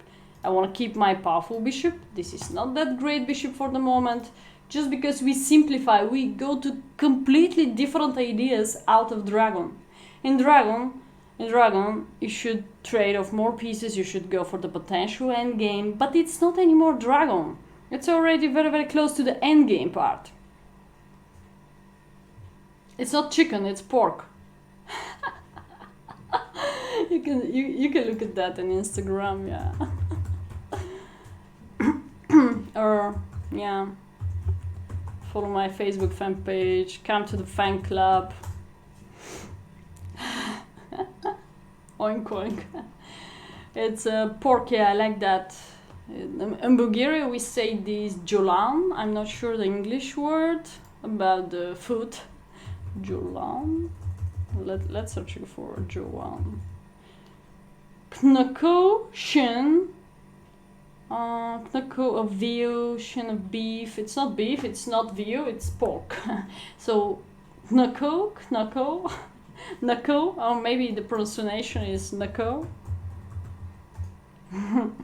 Yeah, nako, okay.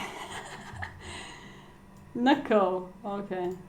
Nako of pork. It's a very tasty part. First I boil it about 1 hour and 30 minutes.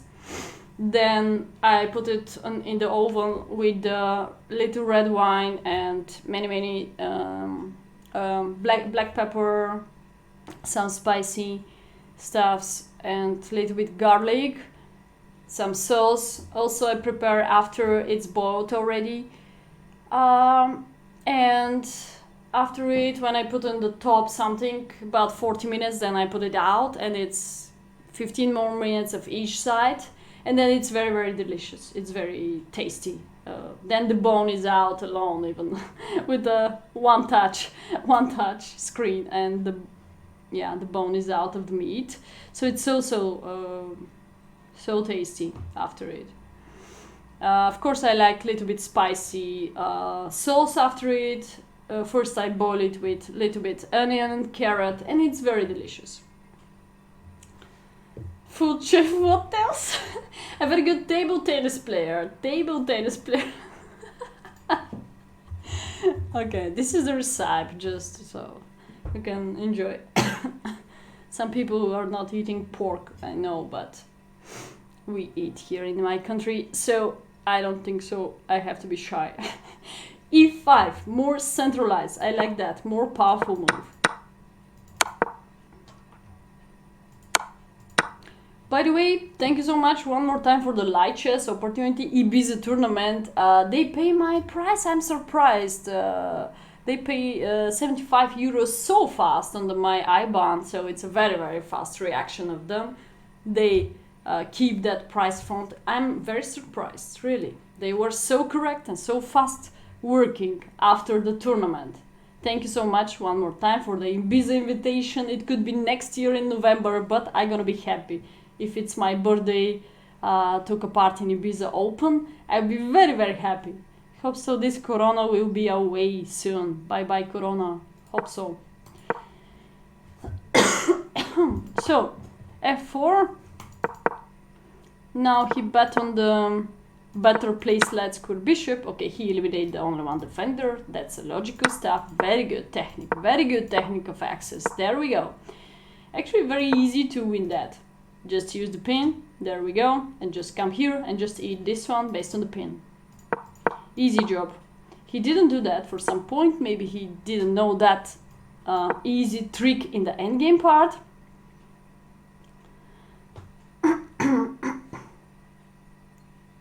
Porkish chip meat, I don't like. I love barbecue, but when you go to the barbecue, you can eat everything, you know, also chicken, pork. You can say the same for the chicken. Chicken is cheap meat too. Actually, pork is not that cheap now, but yeah, it's very hard to cook it, and so on. Okay.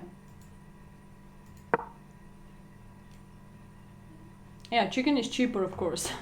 Chicken is the cheapest one than pork, but doesn't matter how cheap is the meat if you take it in a good, I don't know, if you take it fresh. I believe every meat has his benefits.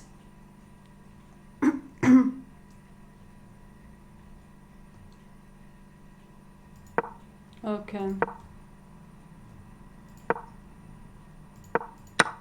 So finally he goes back, maybe he find out that he could capture b3, he goes back and again trying to win that.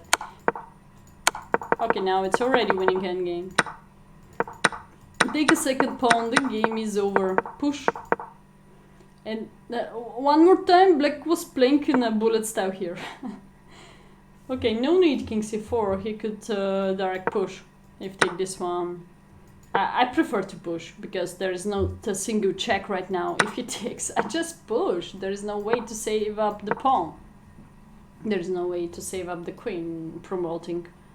Okay, I go to the next game, because this was easy win for the axis.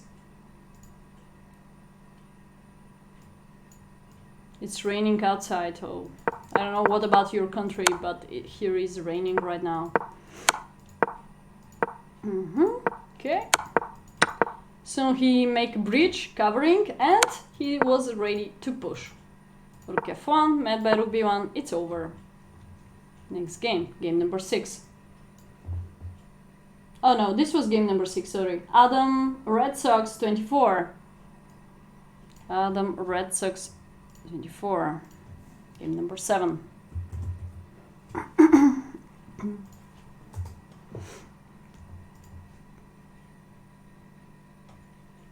Oh, you've been in Australia. Okay, great. Laptop D. Don't forget about follow the channel, or also if you have a YouTube, or if you don't have, you can just simple subscribe or like some videos. I plan to hire somebody, but I still don't know who could edit my video, my quality pictures. I have so many pictures, I don't know what to do with them. I just buy a quality equipment, but I'm still some ideas in my mind, but you know, you need the people for that to work for you. You cannot do everything alone. I cannot be perfect in everything, so I wish to be, but it costs time. It costs time. I wish to bet my time more on chess. I wish to invest my time more in chess, not in the technical stuff so much. I wish to hire people for that, but I'm still searching for a way how to make it. And I've been in Australia, no. Sydney, no. No Olympiad in Sydney or whatever. Australia, never been there. Lost, honestly. How are you doing? 50 followers? Okay, that's great. That's great. Thank you so much too. So, Adam, his opponent was Kenzina, 24, Kenzina. There it is the game. There it is the game, Kenzina. Wait, I click on it. What's going on? Okay, going to the analysis board. Self-analysis. So there we go. Adam was a white color, Cezila was a black color, so we look at the white color side. We look at our side. Adam lost for 40 something moves. Cezila, let's see how. He said maybe it was too late, some other issues, but let's see the real reason about his loss. Capture c6, this is one of the best line actually. This is a very good one with this pawn structure. If you don't allow d5, or if you make later isolated pawn on d5, this is gonna be a very great deal for white. Try to be part of our sub channel in Discord, guys. Don't miss that opportunity. It will be great for me to keep in touch out of the stream. You can come to the sub channel if you're sub. Don't miss that opportunity. d5. to be fair here, to not missing the initiative, you have to push. Look at that knight. What are the free squares for the knight? And then you will realize that this is only one square, g8. So when you go to g8, it's fixing that square, very, very important one. Completely. So you're ready for castle. If this pawn become under attack, don't worry, you have 100 ways for defending it. Even f4 is fine, and you could continue later with the f5 idea, or simple develop. Here we go. If you push c5, you will completely paralyze black next. You can also play bishop f4. You can also play bishop f4. Odd time. I don't have any idea what's that odd time. Also Nick. So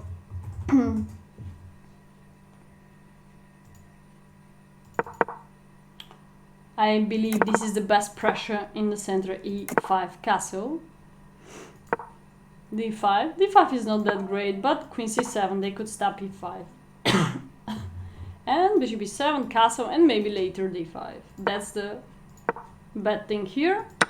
Okay, now I believe pawn takes, and then there is a queen a4 in some moment. Let's look at it which moment. Maybe right now it's better, queen a4 check. Or bishop f3, more pressure, there we go. Again, you try to generate an isolated d5 pawn going to the better endgame. Let's say bishop e7, you have also intermediate queen b3, rook d1, so much pressure of d5. Hi, also Nick, how are you doing? What's mean at time? Any idea what's mean at time?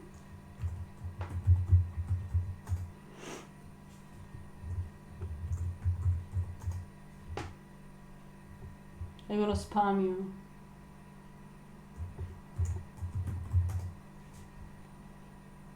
You cannot talk right now.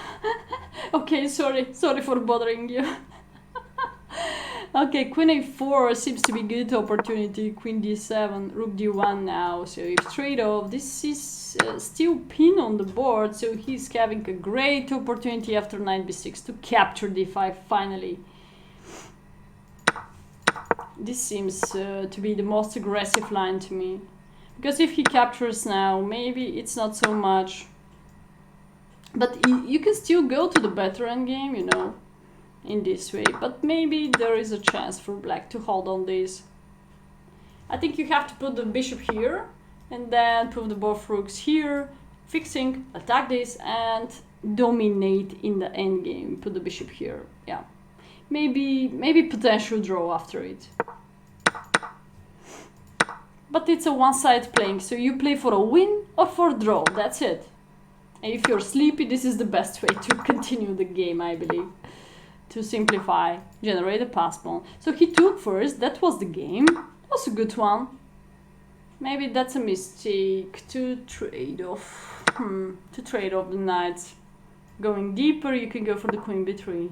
If capture here, you can take with the queen. Pressure here, so it's not so easy development now for black side.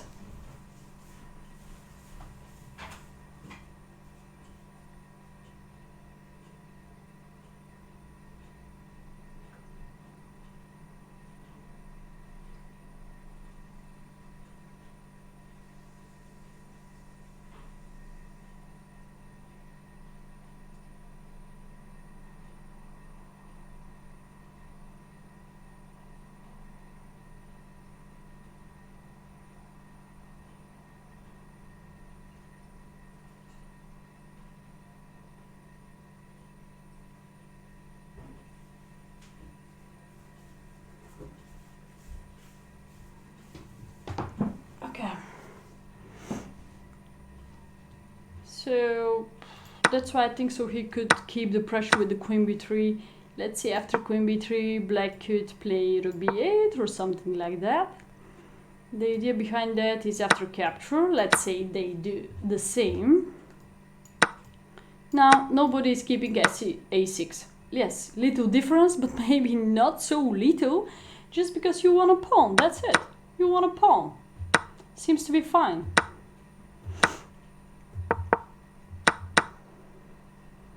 This was the game. Check, queen d7. Alright. I don't see any benefits of that endgame. You broke down the castle, but it's already endgame on the board, so black has to be happy that you activate his king. I don't like this so much. Keeping the pressure could be again queen g4. No more development of that bishop, for example. More annoying. h5, alright. You can simple keep the pressure like that, like that, like that. Different ways. Guys, try to place more pieces on the board, and then you have more availability to generate some good tactic. If you trade off everything, how to win the game then? If everything is equal, if there are no weak structure, pawn structure on the board, how to win the game? Don't blame on somebody else if you don't generate some weakness. Okay, he's attacking him, check. This is the only one way how he has to save up the rook, great of his side. I'm not sure why he didn't simply come here. Now he tried something like that, kick him out, f3, f4, and also he tried this way, he tried this way. Rook bc1 was the most natural one, check is also good, of course. And now I think he blundered in one based on some other factors. I'm not sure. Time trouble or just fall asleep, maybe tired. It's just blundering one. He forgot about the rook. That's why to not forget about the rook, you should first move away the rook, and doesn't matter what is black's doing, you're having bishop c5. So no comment here. I think to the end of the game he doesn't have so many chances of how to be back in the game.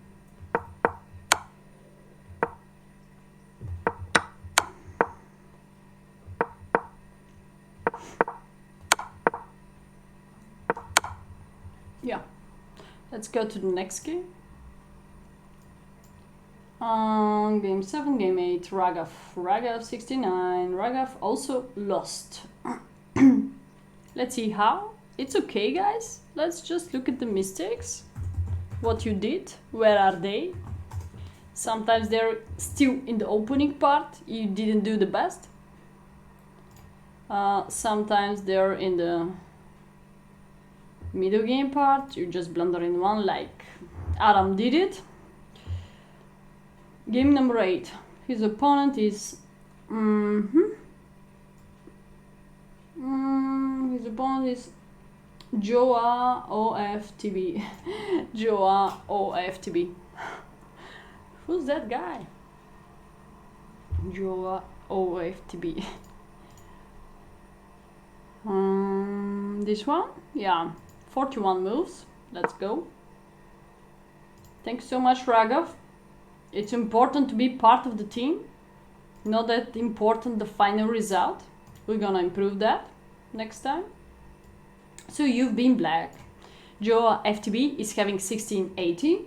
Raghav in that moment is having 1584. Actually 100 points difference. So when you're the streamer, watch out, he put, I think, a little bit stronger opponents, like rating. Rating is not every time so much means, but he put in every single category a little bit stronger players. Okay, that makes no sense, we have to improve just the chess at all. Okay, we have Italian game on the board, c3 classical system. Knight f6, Raghav, you should go for the knight f6, immediately pressure. Please develop first the minor pieces, go for the kingside castling, searching for the d5 opportunity in every single moment in Italian game, and then think about the queens moving. Please play natural chess. d4 cd, check. Please don't miss the initiative. Bishop d2, capture, capture. This is the main line what it's good to use for in Italian game. Queen b3, this is a very important pressure and move what you have to know how to react against. Now you have two good defending moves. Knight c7 followed by c6. So don't move away the knight from d5, otherwise you will lose f7. Knight c7. The next opportunity is bishop b6, but now you should be ready for the queen takes b7. And this is a little bit sharper line. Threat to come here, threat to trap the queen. There are many lines here. Queen b5, bishop b5. So if you want to play simple chess, my recommendation is come here. Knight a5 is the next move what I can recommend. Here you have c6 covering the knight. Queen a4, you can simply bring the knight back. This is my recommendation about the Italian game. Queen f6 seems to be a rare move to me. Get out with the queen in an early moment, it's not that great. They can simply push now d4, still d4 is working. Because they have e5, fantastic move. If you accept such a poison pawn, there's a queen e2 pin. If you try to keep it, then I capture here. This seems to be like a fork. So you're gonna lose a piece. Bishop d4 makes no sense because I developed the knight. This is still under a pin and under attack. Bad, bad, bad. Very bad. So that's why I don't like the queen on f6. It's non-stop under attack. Boom, boom. So it took. This was the game. Oh, no, this wasn't the game. He just played d3, sorry. d6, alright. If he's going to play d3, and then queen f6 makes more sense. Save up the bishop. a4 is a very tricky in Italian. Please take care of that trapping of the bishop. b4, bishop b6, a5. So a5, good reaction of your side, Raghav. Until now, you did a great job. You just has to know that after h3, I believe the automatic bishop h5 very often is a good reaction, but in this case, I'm not sure. Your queen could be in trouble because bishop g5 gonna be trap of the queen in my x-ray looking. So after I cover like that, I want to take the bishop. It's not good situation for you. So you have to take, yes. The other option is come back home, d7. The other option is offer trading off the bishops. Maybe bishop e6 was better deal, bishop for bishop. Now bishop a7. I don't think so, this is good. If you decide to trade off, alright, trade off and get rid with the queen somewhere. G6 maybe? f7 could be in trouble. Okay, let's go for castling. I don't see any so much powerful discover attack against you. And go to a7. Attack me here. Pawn takes, knight takes. Next time maybe I will analyze just the losts of the match. Losts and draws. No wins.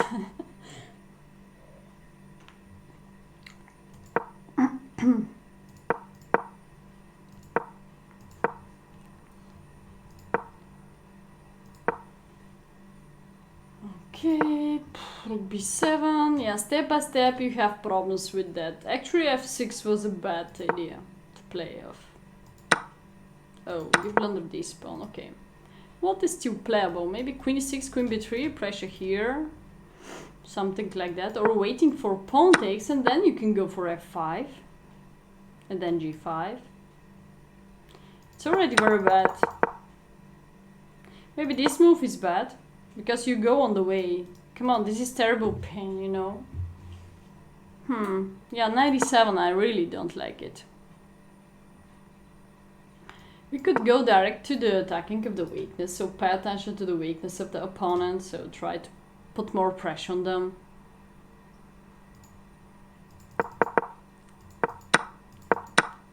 Okay, he blundered the knight. That's not okay. That's not okay, yeah. There is no defense here. Already rook is out. He cannot help to the knight, so it's a very bad. I think here the game was over. We can go to the next one. Piece down. That's why I go faster. Okay. Next game. We go to board number 9, Tabarich. Board number 9. Couldn't find Tabarich, I think so. I found his opponent when we go to the live chess. There's some comments, there's some tricks. Okay, so his opponent's name is Rod Lima, 24th. Rod Lima, Tabarich did a draw. I think this was the last game, if I'm not wrong. This was the last game of the match. Okay, we go to the analysis board. Here we go. So we have Tabarich white color and Rod Lima black color. Tabarich right now is having 1463, Rod Lima is having 1556. We have French on the board. My preferences in French as usual is Tarrasch variation knight d2, but of course knight c3 is more familiar even than knight d2, much more powerful.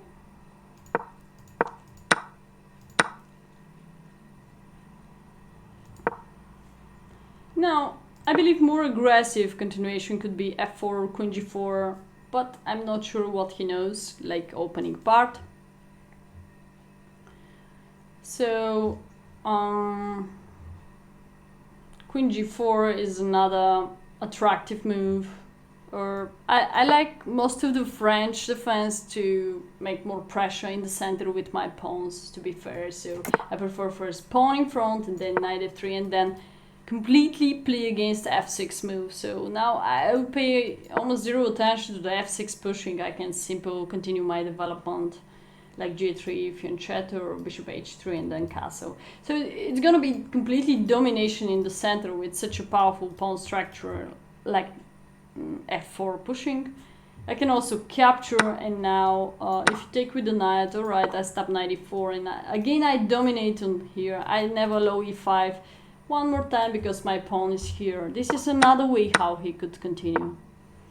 I like first f4, dominating the center. Also after bishop d3 I can threat in every single moment to push f5. Also after bishop d3 I tried the most famous tactic, bishop takes h7, king takes h7, knight g5 followed by queen h5, checkmate threat. Knight is on the way. Now I'm not sure where is the benefits of that move so much. Knight b5 completely out of sense. I can say, alright, you tried some easy tactic, maybe you should play easy and simple moves in your level, or maybe you should play more natural moves in my opinion. You can go for the queenside castle, you can think about the bishop development, you can first capture here, solve the problem with your pawn, otherwise black could capture. Okay, so I prefer to play simple chess here.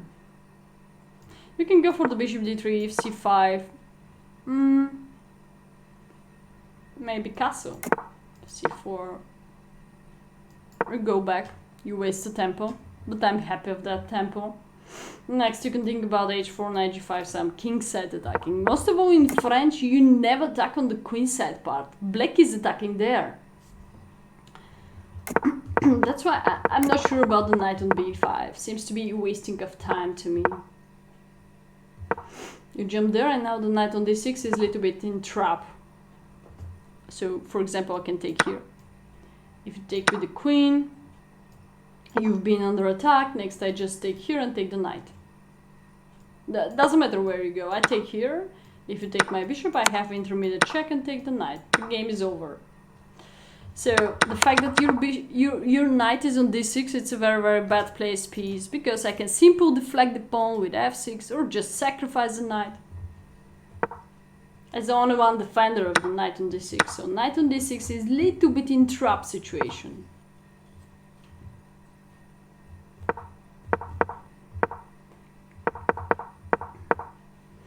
They did almost the same. f6. Yeah, f6 is the best here to deflect the clear the center. You're still not development. You still didn't finish the development. So e5, one more crushing move. Yes, open up e5, that's the key. Black is doing really good. Black is doing really good.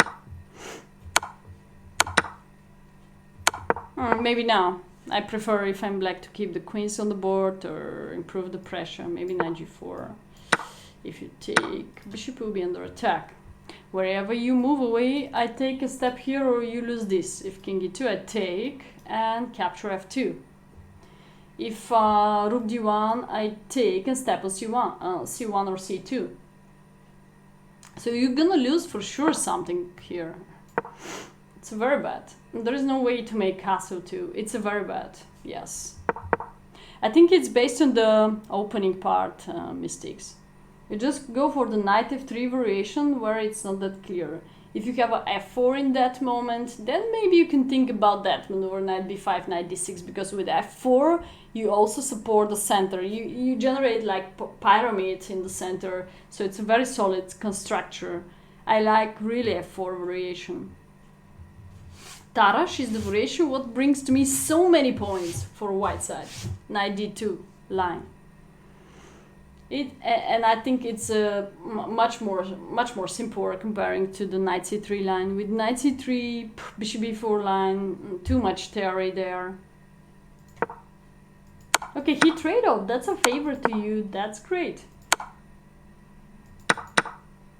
It's already very drawish. You prefer to leave his isolated pawn. The other way could be capture. If you take with the pawn, no more isolated. Now you can try just to win the pawn this way or this way. And if you decide to capture with the rook, I believe this will be unstoppable. So you can go here, here, here. I prefer white here. White is much better. So I prefer to keep one rook on the board. That's why I don't like so much f3.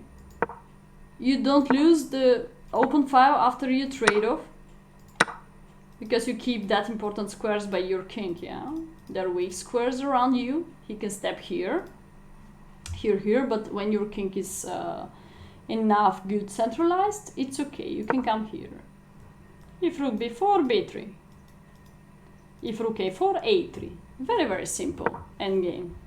You just go inside, 7th, 8th, 5th rank, to attack him. f3. Now we have a pawn endgame, what is a very, very sneaky one. Every single mistake here, you can lose the game. I was sure that if in some moment you provoke black's turn, you could win the game, but also if it's white's turn, you can also lose the game. Okay, so in this moment you very well blockade the situation. Maybe black did bad. Maybe black should first push d4. And now he has the availability to play king d5, king e5. If you push b4, I'm having h5 pushing.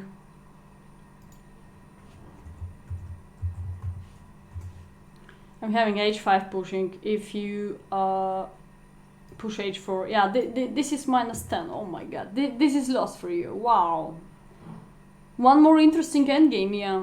I think about 5 games we have in endgames of the match. So, or even more, yeah. Board's type? What's the board's type? What do you mean? Do you mean the settings here? I'm not sure what they mean. Bases? Pieces style, bases, board, colors, dash, sounds, coordinates, pieces notation, animation time, medium default. I'm not sure. Do you see that or not? Okay, no, I cannot move it. I have to make the screen bigger. I'm not sure if you ask me about that, yeah. Okay, so h5, wow, h4, and now pawn takes, probably after king f4. Black is much faster in this way, outflanking, and it costs too much time to you to capture this, and I'm much faster. That's why black shouldn't push, because pushing was a favor. Pushing was a favor. Black is much faster. So in this moment d4 makes more space. Black is winning a space, so white is in huge trouble. That's bad. One more losing game, endgame for us. What could be more precise here? Maybe b4 immediately, because it's a game of tempos. If black is pushing d4 right now, maybe we have some tempo like king c2, if h5. We can go back. If h4 now, we can push f4, deflection, g takes. We take this one. We simple, this is the only one way how white could reach a draw. A3. Oh my god, look at that. You should stop here. You should stop here the video if you watch the YouTube channel and figure out that now there is only one move what is making draw, and this is the little waiting move. That's why I'm liking so much the endgames, because one little move you can make a draw. Every single move is losing just because king g1 promote, king f1, king g3, and I just go here and collect everything, because you have to hold on this pawn. So a3, provoke black to come in the corner. There we go. And then just simple king f1, king h2, king f1, king h1, king f1, h2. Now, now white could play for a win. Why? Because it's black's turn. It's a Zugzwang, only one move. So if you push yourself so much to win, sometimes you can even lose the game. a6, and who is going to be faster? White with the beautiful mate. Oh wait, we can even promote bishop. Look at that. This is really funny. Okay, so this was a nice line how white could make a draw.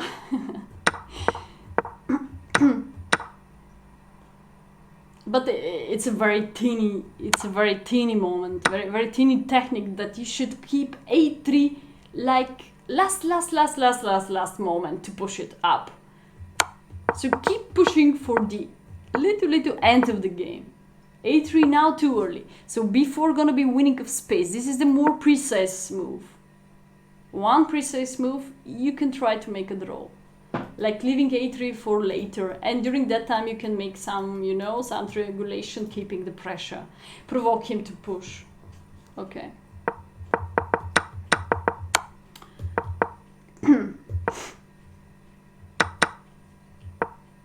Now there is only one. Oh no, no, it's fine. But now he's losing. So he has to come here with the same option. Boom, here. So we can look at that, who is faster. Yeah. Probably, no, he will come not under check promoting, yeah, don't go there. So also you shouldn't go under check promoting, don't go on this diagonal, please. So you go just somewhere, push, push. I think we promote at the same time, just black is first, yeah. Simple draw. What is the mistake of white?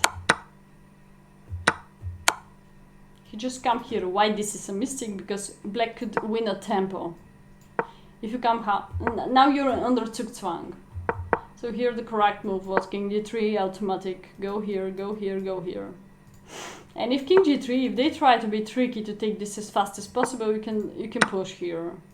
And now you can bet more on this one. Because the f pawn is faster than b pawn, of course, it costs time for the b pawn. There we go. White is slightly better because you keep that and you have option to bring the king to b5. Complicated queen endgame, not that easy to win that, but I think so it's possible. Okay, so after king e2, let's repeat why king e2 is a mistake. Not because of d3 move in the game, because of king g3, Zugzwang. Now you have to come here, and now I have this. One tempo is very important. Now this will be already too late to push. Black is much faster, yeah. No need to calculate. Black is much faster. Bye-bye. Let me see how they did the draw. So black wasted time to capture f3, what was his mistake, and now it's already promoted at the same time. But they continue playing, that's amazing, they continue playing so much moves. Why, guys? Tell me one reason why, when you have 2 seconds increment.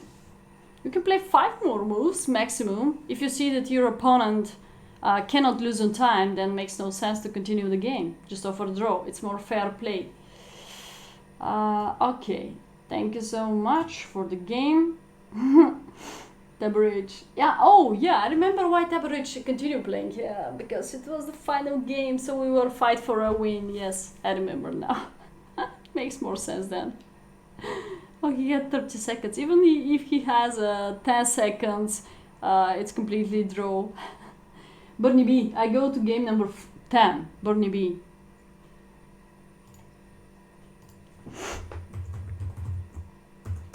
Okay. Well played, of course, every single of you, well played. Okay, Bernie B, there we go, Bernie B. He lost the game against Heliotrinas. Seems to be Greece name. Heliotrinas, 24th.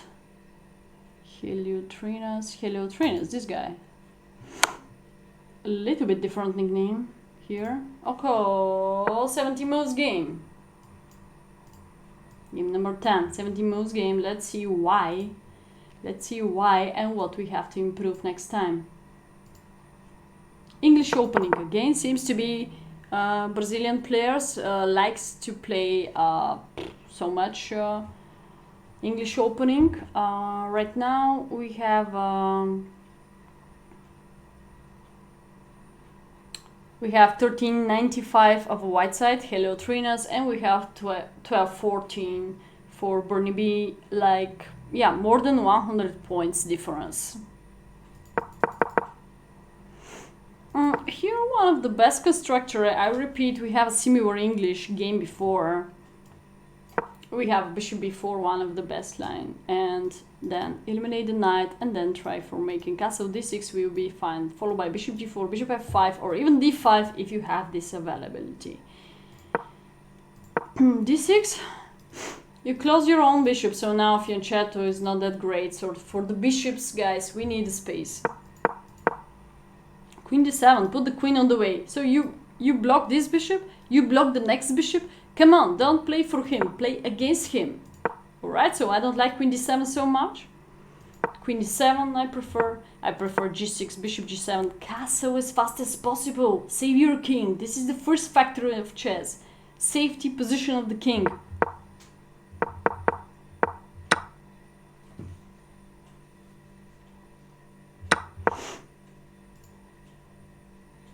Thank you so much for the following. Hiro Koyo.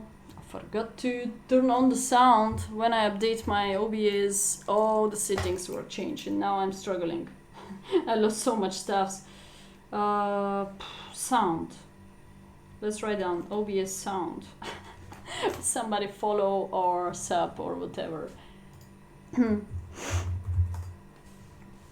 Alright, so 95. You're still in the game. Playing 2 times with the same knight, in my opinion, it's a mistake. If you have availability to push g6 again, or play bishop e7 or castle as fast as possible, please do it.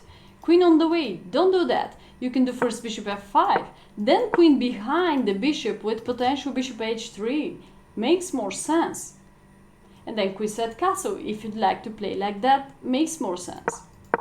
First develop the minor pieces, hold on the center with the pawn structure. This is the basic center, and this is the larger center. So try to go around, yeah, don't go to the end of the boards. Try to go for the more central strategy here in English opening. So now you allow doubling the pawns, and you allow something terrible, terrible. b6, 2 question marks, you lost the game after move 8 b6. did a huge blunder. So to play simple chess, just take. If you don't know what to do, just take. And then bishop e7 followed by castle. If this is not even being under attack because you control that square. If this is under attack soon after bishop b2, it's alright. You can simply go for castle and bishop f6. It's alright. You can attack this next like that way. Like b6, bishop b7, you can attack this, queen f5. You can bet more on the e5 weakness, backward pawn, double the rooks there. 4 pawns on the d file. Maybe 6 pawns on the d4. On the d file, yeah. 4 pawns on the d file, yeah. Beautiful picture. But I can say that the evaluation is pretty equal here. It's alright. They could capture with the bishop. Then you have some trick. You can try to be annoying to stop the king set castle. Or you can simply play bishop e7 castle. Zero problem in front of black. Don't do this mistake. Care about first the king's position, please. Don't play left side, right side, left side, right side. So, discover attack, and bye-bye. The game is over here. Soon we go to the next game. He also blundered the queen next. It's alright. We have such games in the end. Game number 11, Harry Longebauch. Harry. Harry won the game.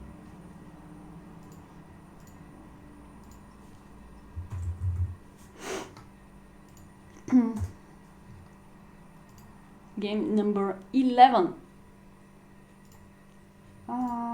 24th. He did his job against Neymar. There we go. 21 moves game. Cool. Cool. 21 moves game.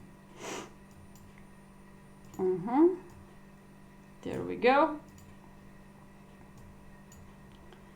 So, in that moment, Harry is white color with 1128 rating. Neymar is having a 1233. We have something like King's Indian structure soon.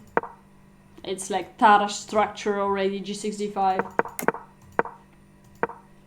He tried to eliminate the basic defender and push. Classically, how to break down this.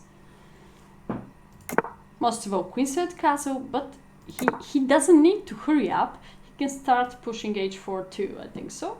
But alright, queen set castle is the most natural continuation. Capture here, king takes.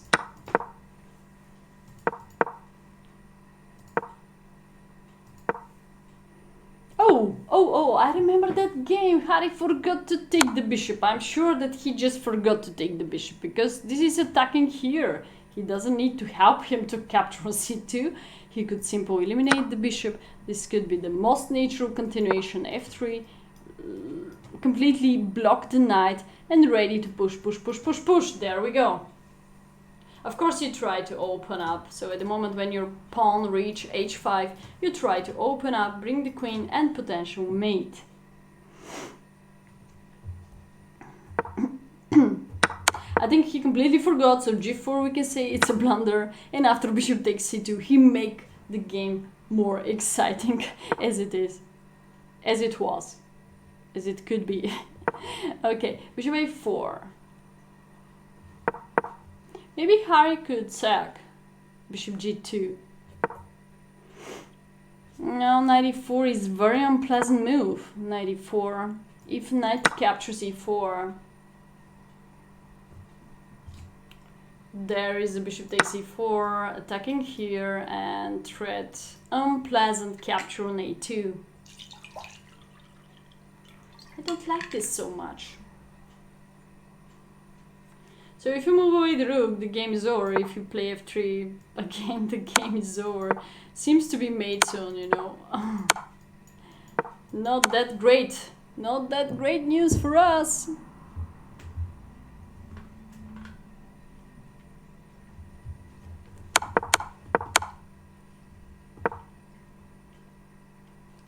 Okay, so black didn't step here. He's going to a4. Harry bring the knight back, The most they throw is kick him out. Come on, he's coming to you.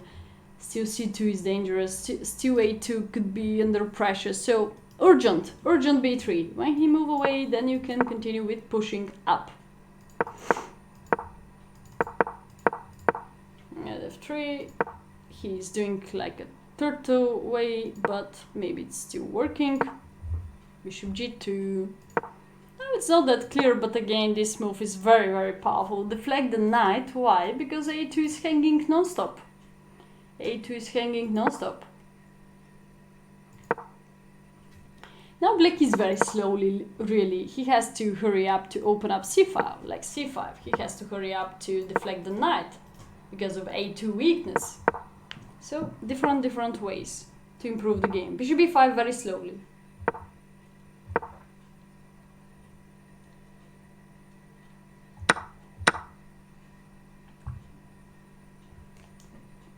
Huge difference. Move before, knight e4 was winning because tempo after tempo. Black was hurry up, c5 push, rook c8, open up c5, take the initiative in your hands on time. Right now, not tomorrow. Right now, tomorrow, when he jump already to e4, it's already too late. Why it's too late? Because just Harry Longebauch Tau is doing h5. Oho, now przyjaciel, a dobre do posle. So this was for Harry. It was an amazing game. This was one of the best game in the match. Thanks so much, Harry, for the great game. For the Michael Tau attacking on the king side part. You eliminate the only one defender on f6, and now after h5, black doesn't have any defense. Let's look at that. Maybe it's interesting line if black accept anyway the piece. There is a queen h6 with potential mate here, and if king f6, we just push, discover attack plus threat to promote the queen here, king f7. Now you have availability to capture, or you have availability to promote by capture a queen. Everything is winning here. There is no mate, but you're gonna win some rook on the way.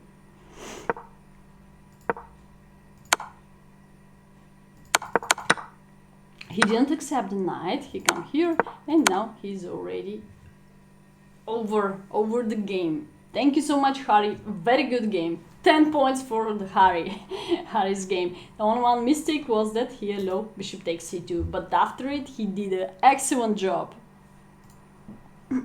Game number 12. I go to JJ.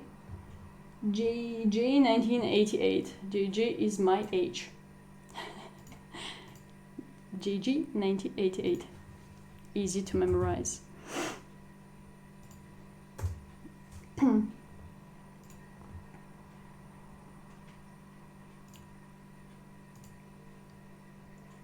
His opponent, oh, he's playing too much too, JJ. Advanced settings. I go to advanced settings right now to searching for the game. 24th.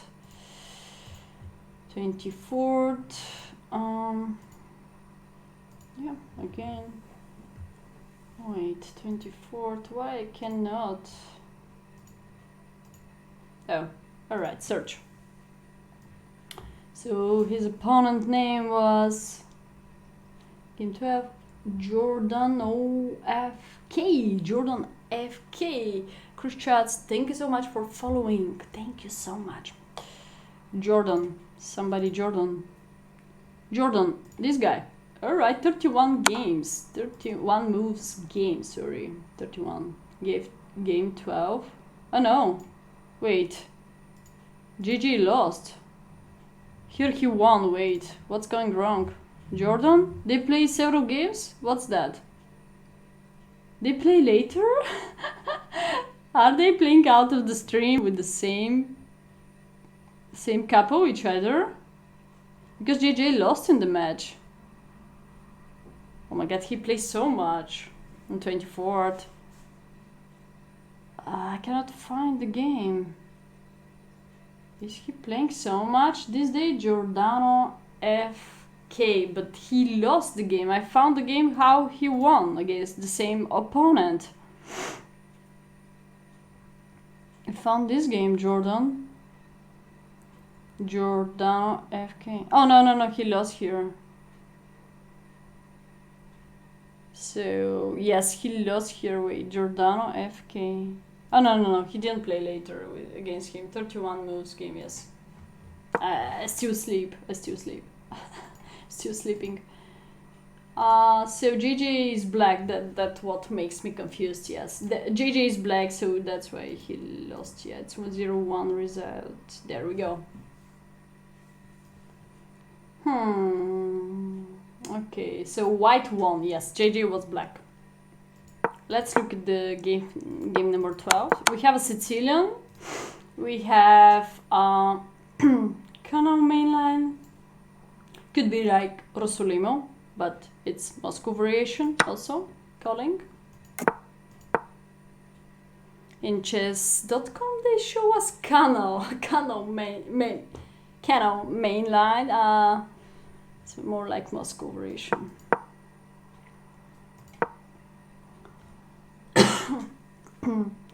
Okay, in this variation, I think so. I bet more on the queen takes d7. I just share with you also what I'm playing, so I hope so it could be useful to you.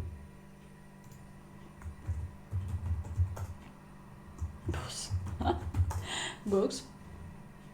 So I'm using queen takes d7. I believe this is also very simple. After castle, I go to here. After we can use the moves of the opponent like he did it in the game. So rook e1, there we go. I'm using here knight c6, trying to stop d4, so they prepare d4 anyway. I like the simple system with the e6 line. So now if d4 is coming, I capture. I never give up the center, like now playing bishop e7 could be risky. Connected with calculated. If d5 is working or if e5 is working, don't give so much choice, don't give so much advantage of opponent in the center. So try to stop it, try to counterattack this. There we go. This is the most famous reaction against such a center. You should push too. And this is pretty equal position. If knight c3, you just capture and trying to play against backward, weak pawn later, and against the weak square c4. Even now I prefer to be black. It's a very famous structure. So now we can say you have pawn structure of French defense, there we go.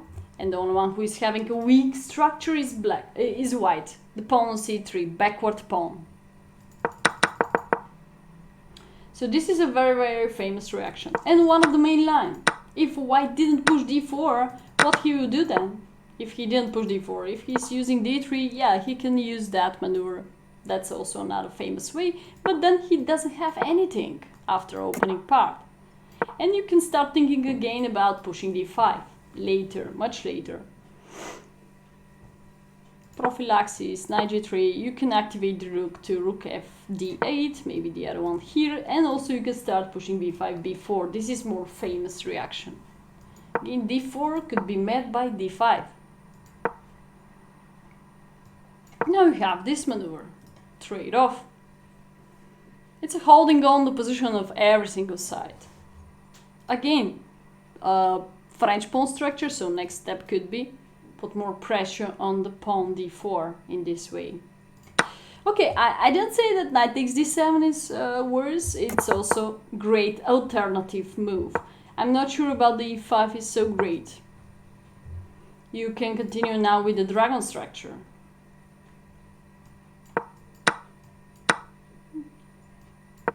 Here black doesn't have any problem too, so it's fine.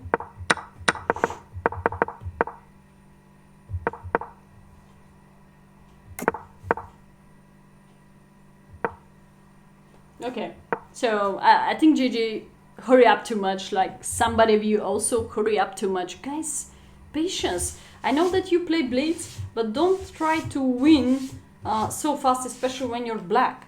I think so you have a better alternative line. You don't need to hurry up with pushing d5. because e5 is hanging. There is a simple reason about why you shouldn't push so early d5. You could push in this moment, but again it's not that great because soon it will be discover attack again here.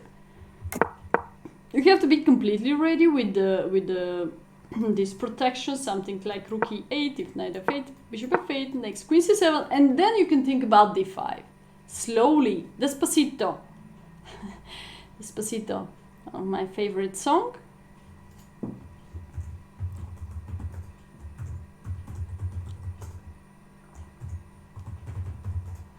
So, try to have enough powerful center, try to be completely ready, and then push something in the center. Why I stop on that moment? Because it's a blunder pawn, it's a blunder central pawn, and in my opinion, again, the game is over here. You lost a pawn. Probably you could fight back here, yeah, for something, but knight b6. Now, perfect knight in the center. Why you need to go back here? Makes no sense. I don't find any idea behind that. So, better to centralize. Use the fact that you're the first guy who finished the development first. So, now attacking the rook, he cannot develop the bishop based on the fact that b2 is hanging. So, it's not that easy. If he capture, he lose the open file with the back rank threads. So, it's not so easy. If he leave the open file, that's okay, you can simply double the rooks. This is still under pressure. You can come with the knight on b4, is much better, much more attacking move. Why should bring the knight back if you stay in the center? Don't do that. Knight in the center, control 8 squares. This is one of the best square for the knight, in the center. You go back too much and now you lost the pawn. There are several ways defending the pawn. One of the way could be bishop d4, which is not so great. So better to come here to be more safety. You lost the second pawn and then trade off the queens and so on. We cannot talk so much about this game next. Oh, by the way, this was the game how JJ lost on time. Opponent is doing just pre-move, otherwise JJ is completely lost after bishop a3. Still 2 extra pawns on the board. White has to generate 2 extra pass pawns here on the queenside part. Just like protect them, followed by b3. If you pin the bishop, it's not a real pin. The safety move now is counter-attacking move, so you cannot take the bishop because rook is hanging. Trade off the rooks, easy to win that endgame for white side. He probably did a pre-move, and now I start being so happy we could even win the match after that. He's having an extra piece on the board. All what he has to do next is just using several pre-moves, you know, like doing fast. Even do this, like try to give a check, try to come here with the king very, very fast, try to push, or make the king safety and then push h5, h4, pre-move, and then you're gonna win 10 seconds, 20 seconds, and then there is no way to lose the game. Or there is another trick, here he lost on time, when he been under check. Look at that, there is no way on the next move to lose the rook or knight. There is another trick. Now you touch the king, so you're waiting for him. If he is giving you check, you just come here or here, doesn't matter. You keeping that, you can go to g6. But there is another trick if you don't wish to use pre-move, is touch the piece and waiting for him. Then you save seconds too. Because if you don't touch the piece, you're walking around with the mouse, you know, and you never know what to do. And then you lost on time.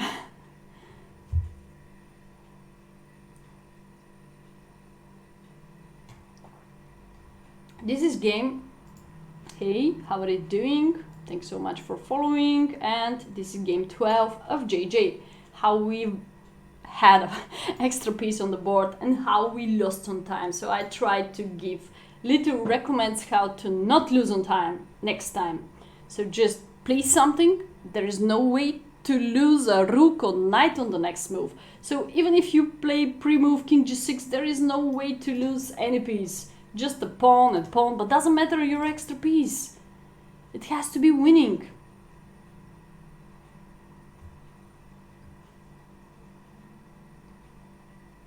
You cannot see the first rank?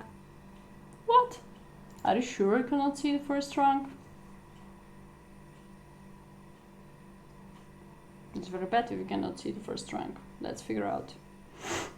How you cannot see the first rank? I'm seeing it. Are you sure you cannot see the first rank of the stream? Hello? Maybe you have something else on the way? I'm not sure I see the first rank on my OBS. For real? I'm not sure what you mean. Okay. If new me see it, then it's okay. Okay. Tattoo, thank you so much for the following. Thank you so much. Don't forget about to follow this channel, follow the YouTube channel, come to my fan club. I will be very, very happy. Sometimes we generate a fast tournament, arena, or doesn't matter, or close tournament. It will be very, very nice. And of course, Discord connection is one of the most important thing. You refresh the scene.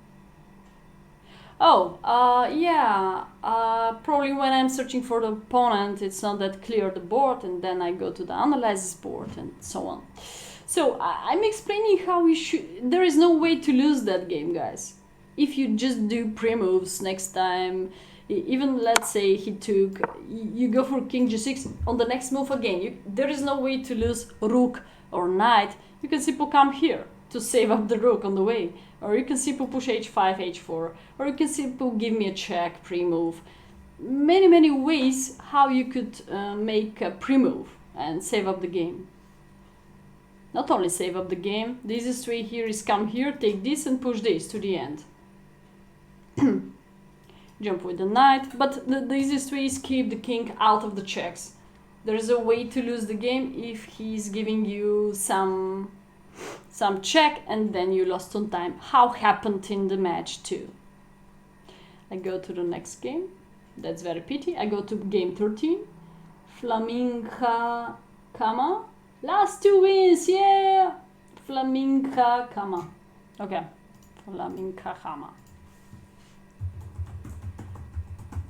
If you miss the games, you can watch them later on YouTube. Probably I'm gonna cut the video to the first 7 games and the next 7, maybe something like that. Okay. Uh-oh, out of time? What's mean that sign? Yeah, lost on time. Uh-oh, lost on time. So much games lost on time. This is daily chase, seems to be. 24th. 24th. His opponent's name is Otherson. Otherson 28. Otherson 28. There we go. 89 moves game. Oh, okay. We are white. Flaminga Kama. There we go. We are white here. Go to the 1087 level and black is 1023. White won the game. London system, King's Indian pawn structure. One of the best is to make a space for the bishop on time, otherwise knight h5, so here I'm gonna appreciate h3 much better.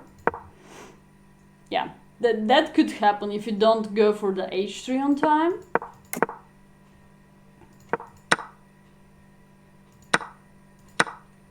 Okay, he could take, yeah, based on the fact that d5 is a very weak square, I could jump there immediately now.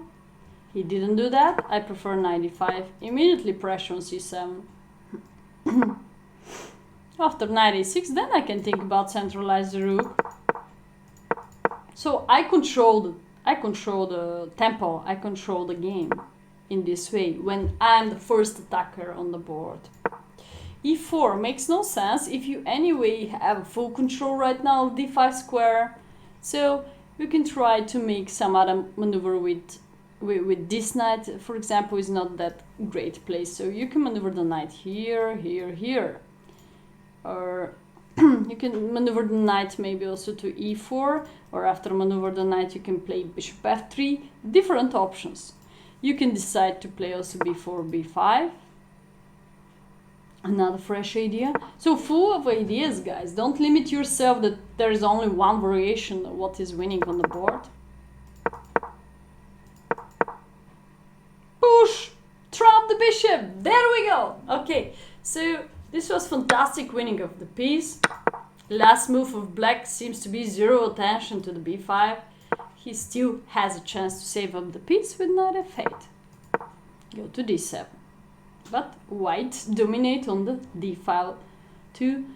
So you could simply stop knight f4 with the next doubling the rooks here. You can step in every single moment on d5. Very comfortable position.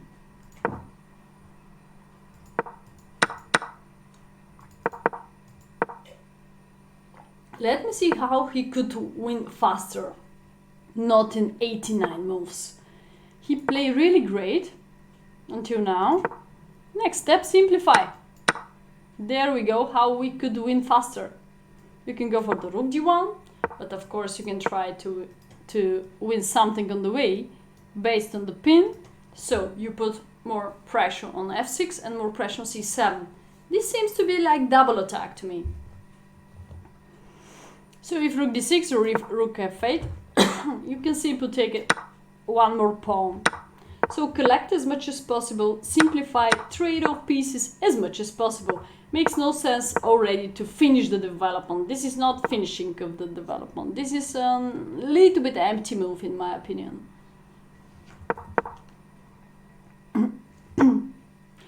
Try to more centralize the pieces. Again, capture the rook in 95 could be really strong.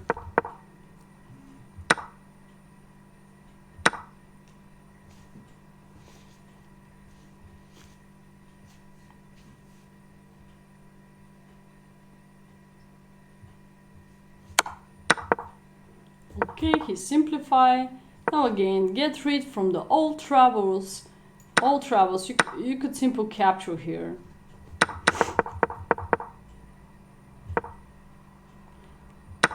Now capture once, knight f4. Again, you allow that maneuver, what could be a little bit dangerous. So get rid from the old troubles, just take here and then save up the knight here with attacking of c6.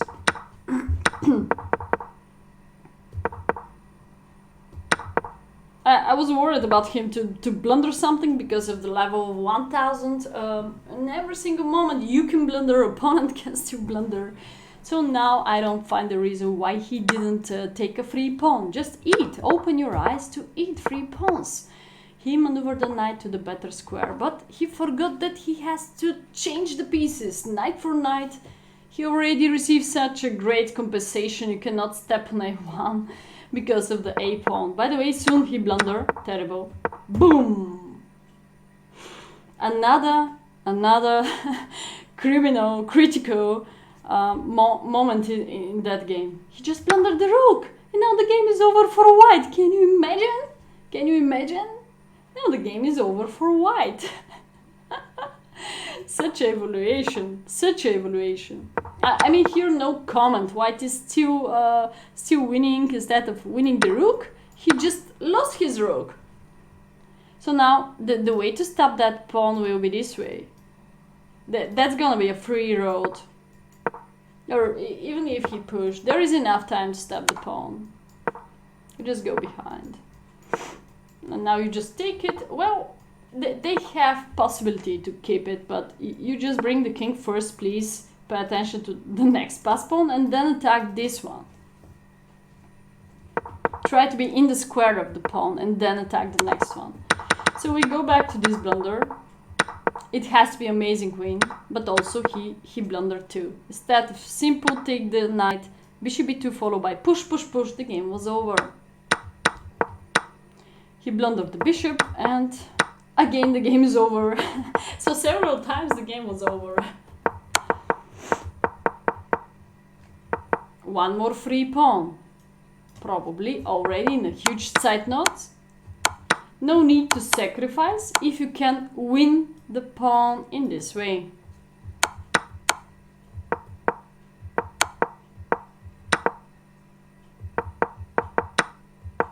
Now he forgot to take.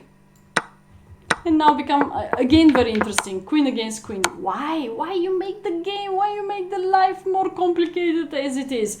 Now could be very, very easy draw for black, like capture here. And now black has a pawn up instead of completely losing. Now, very nice technique.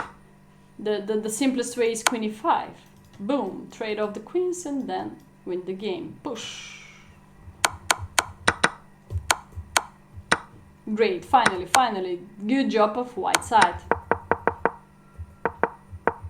He stopped the kings moving to the corner and he made him. Boom! We go to the last game. Thank you so much, Flaminga. Come on, for the point. For the huge fighting, even after blunder the rook. That was amazing. Borislav B. We go to the last game. Borislav B. Yeah. Full of emotions. Even if you're completely winning, don't relax. Don't relax. There is still chance to lose the game. Okay. Borislav B, game number 14, Rafael Carreiro. Let's look at Rafael. 24th, Rafael Carreiro. There we go. 57 moves game. Go to the analysis board. This is gonna be the last one.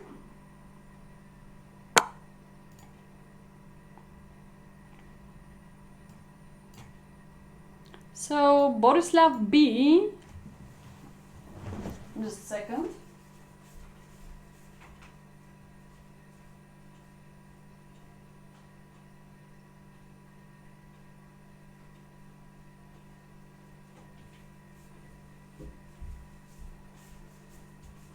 Okay, so Borislav B is having right now a 976 rating. Rafael Carreiro is having 910 rating. So the game also was exciting. The game also was exciting. We were white. Borislav is having a white color. We can follow Rui Lopez after bishop b5. d6 line, Stein's variation, Stein's defense.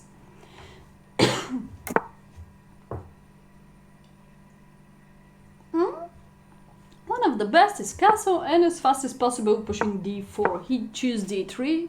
Guys, you should play more in the center with the d4 move. I can recommend with two hands d4, so after pawn takes, you have availability to capture the knight on c6 and even centralize your queen. So look at that pressure here. It's not that easy for black to develop. Next you can play simple knight c3 or even more pressure, more aggressive line could be rook e1 and immediately e5. Look at that, he even cannot make castle so easy because losing the bishop.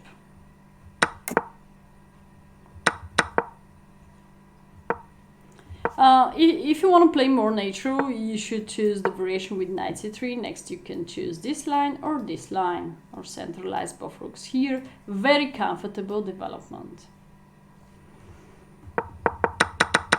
He's using d3. If you want to win, you should play a little bit more risky. He moved both bishops ahead. That's great. Now I don't understand why you go back. You're still not developed. You generate a great pin, so try to use it. How to use it? Move the knight ahead. So develop one more piece, and then you should go for the center, make more pressure here. And then you have availability to maneuver some piece, like maybe knight d2, queen f3, or maybe you can go for the queen d2. And bishop h6 maneuver, but stay here, this is really unpleasant pin. Paralyze the opponent completely. Next you can centralize, or next you can go for the a4, very fresh idea too. Maybe this link doesn't work, because PayPal still didn't answer me, they just limit my account for some reasons.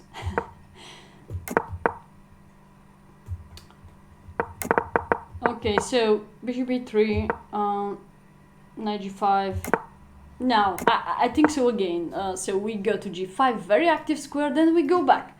Then we have a knight f3, and this guy is still not developed on b1, but you jump 2 times with the same knight. Again, makes no sense. If you're hoping for a mistake in one, that black will not see that f7 is under attack, don't do this. Don't do this. Do your best, and opponent will be in trouble. So play natural moves like knight c3, or try to play the most famous maneuver, knight bd2, rook e1, knight f1, knight g3. After g6, to be fair, I prefer queen d2 and bishop h6 maneuver, for example.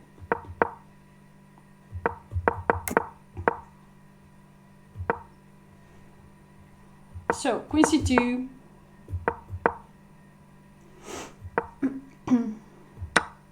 Now, d5. It's like one of our games, I think so, where d5 was a huge blunder.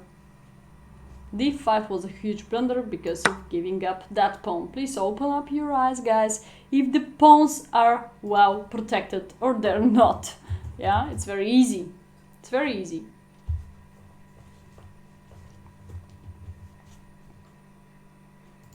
He didn't accept the pawn, he first captured here. Now the problem could be knight takes d5 and they keeping up this one. Plus your bishop will be under attack. Still you have the chance to capture a free pawn. You didn't. Of course in this level it's full of blunders, I repeat, but who cares? Sometimes they're exciting endgames. Okay, trade-off. Now these 2 pawns, e4 and c4, yes, they are very advanced, but they're not that well protected. I like knight takes f5, generate f5, very weak pawn. He's attacking c4 now very well, attacking the rook. Trade-off, b3. B3 is criminal. Next, you can get an endgame with pair of bishops, and with so much weaknesses on the board, it's not that easy to protect all of them, I can say. So after next move, bishop e2, what has to be the protection? Not that clear. Maybe knight d7. You can limit the knight.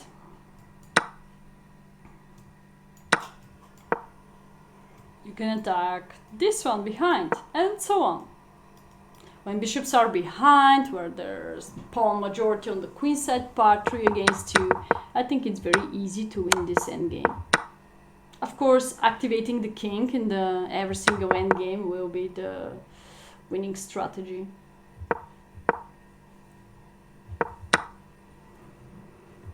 Now he's counter-attacking you, which is not so great. I don't like the fact that you allow me here. So you choose to stay on the e-file, what is not that great. It's better to hold on the open file or at least change the rooks. Don't allow that. Now you're gonna be in trouble. Because next could be knight d3, not before that. He trade off. Very good. What you could do before. You blunder c3 pawn now, not so great. How to keep c3. Maybe counter-attack this one, and then you take the next one. So you take 2 pawns, I take 1. There is, of course, simple push c4 and then attack the next one. Or then you just try to push to the end too.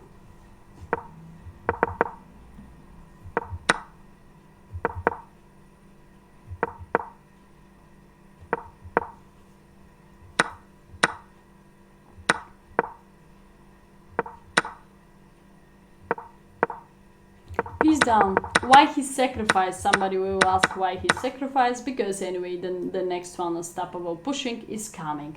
Very good game of Borislav B this time in the endgame technique. So I'm very happy to finish analyzing of that 14 games. It's a very good finish. Here white shouldn't trade off all his pawns, because there is a huge chance 2 bishops against 1 bishop gonna be draw. I hope so this will not happen on the board. So wait a second, so last chance, he blundered, he could simply take the bishop, he blundered, and now draw again. This could be very drawish. Black could hold on, black could simply stay on g3, and there is no way, there is no practical, technical tactical way to improve the position, because opposite color of bishops, this will be, let's say, forever draw.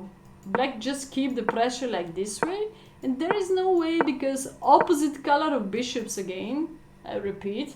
Let's move the king here to be more clear to you, but I just stay like that. Even if you bring the king here, nothing will happen. You cannot push, because I will just capture back. Nothing. Theoretical draw, we say in chess language. Theoretical draw, that's pity. Take the bishop, and now it's very drawish. So I'm surprised also how Borislav B could win that endgame. I couldn't win it. I couldn't win it. It's simple draw. So now he go to the wrong direction. He could stab the pawns in this way, like not allowing the king activity. Still have the availability to bring the king, goes back to the correct square, and still draw. Yes.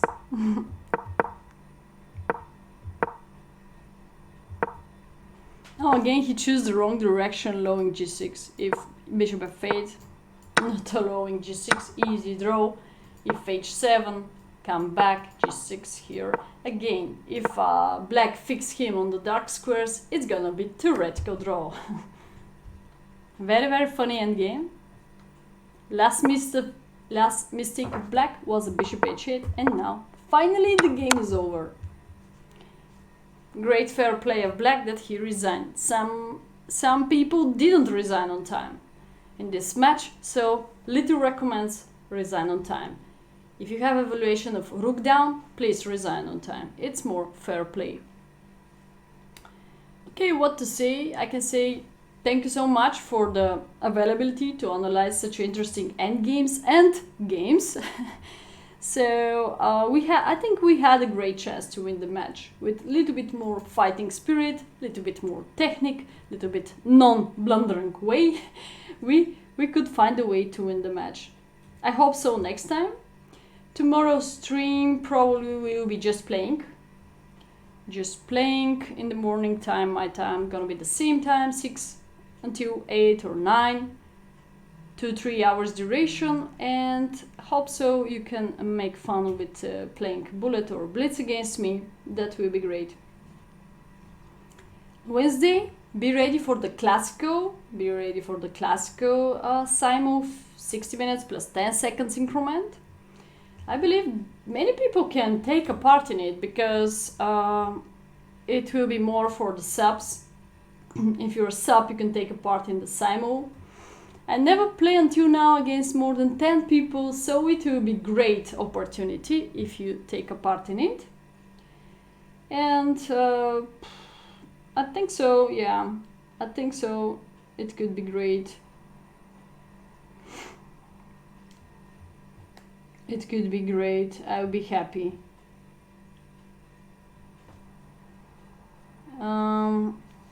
I'll be happy, so thanks so much. And Thursday I plan subs against plebs, and if I can make one blindfold game, if I can organize myself, it will be great. If not, definitely next week gonna be, because soon I'm gonna reach 100 streams.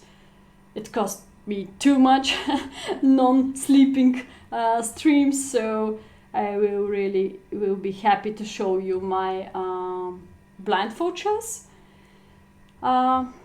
Yes, Tabarage, I'm feeling good. So thanks so much for the attention today. Yeah. Okay, it's time for write somebody. I'm not that sure who I have to write. Okay, let's write this guy. I don't know him. Chess guy. Chess guy, I just write chess guy. Okay, enjoy, continue watching other streamers. Thank you so much. I have to leave. And thanks so much. I love you. Bye bye.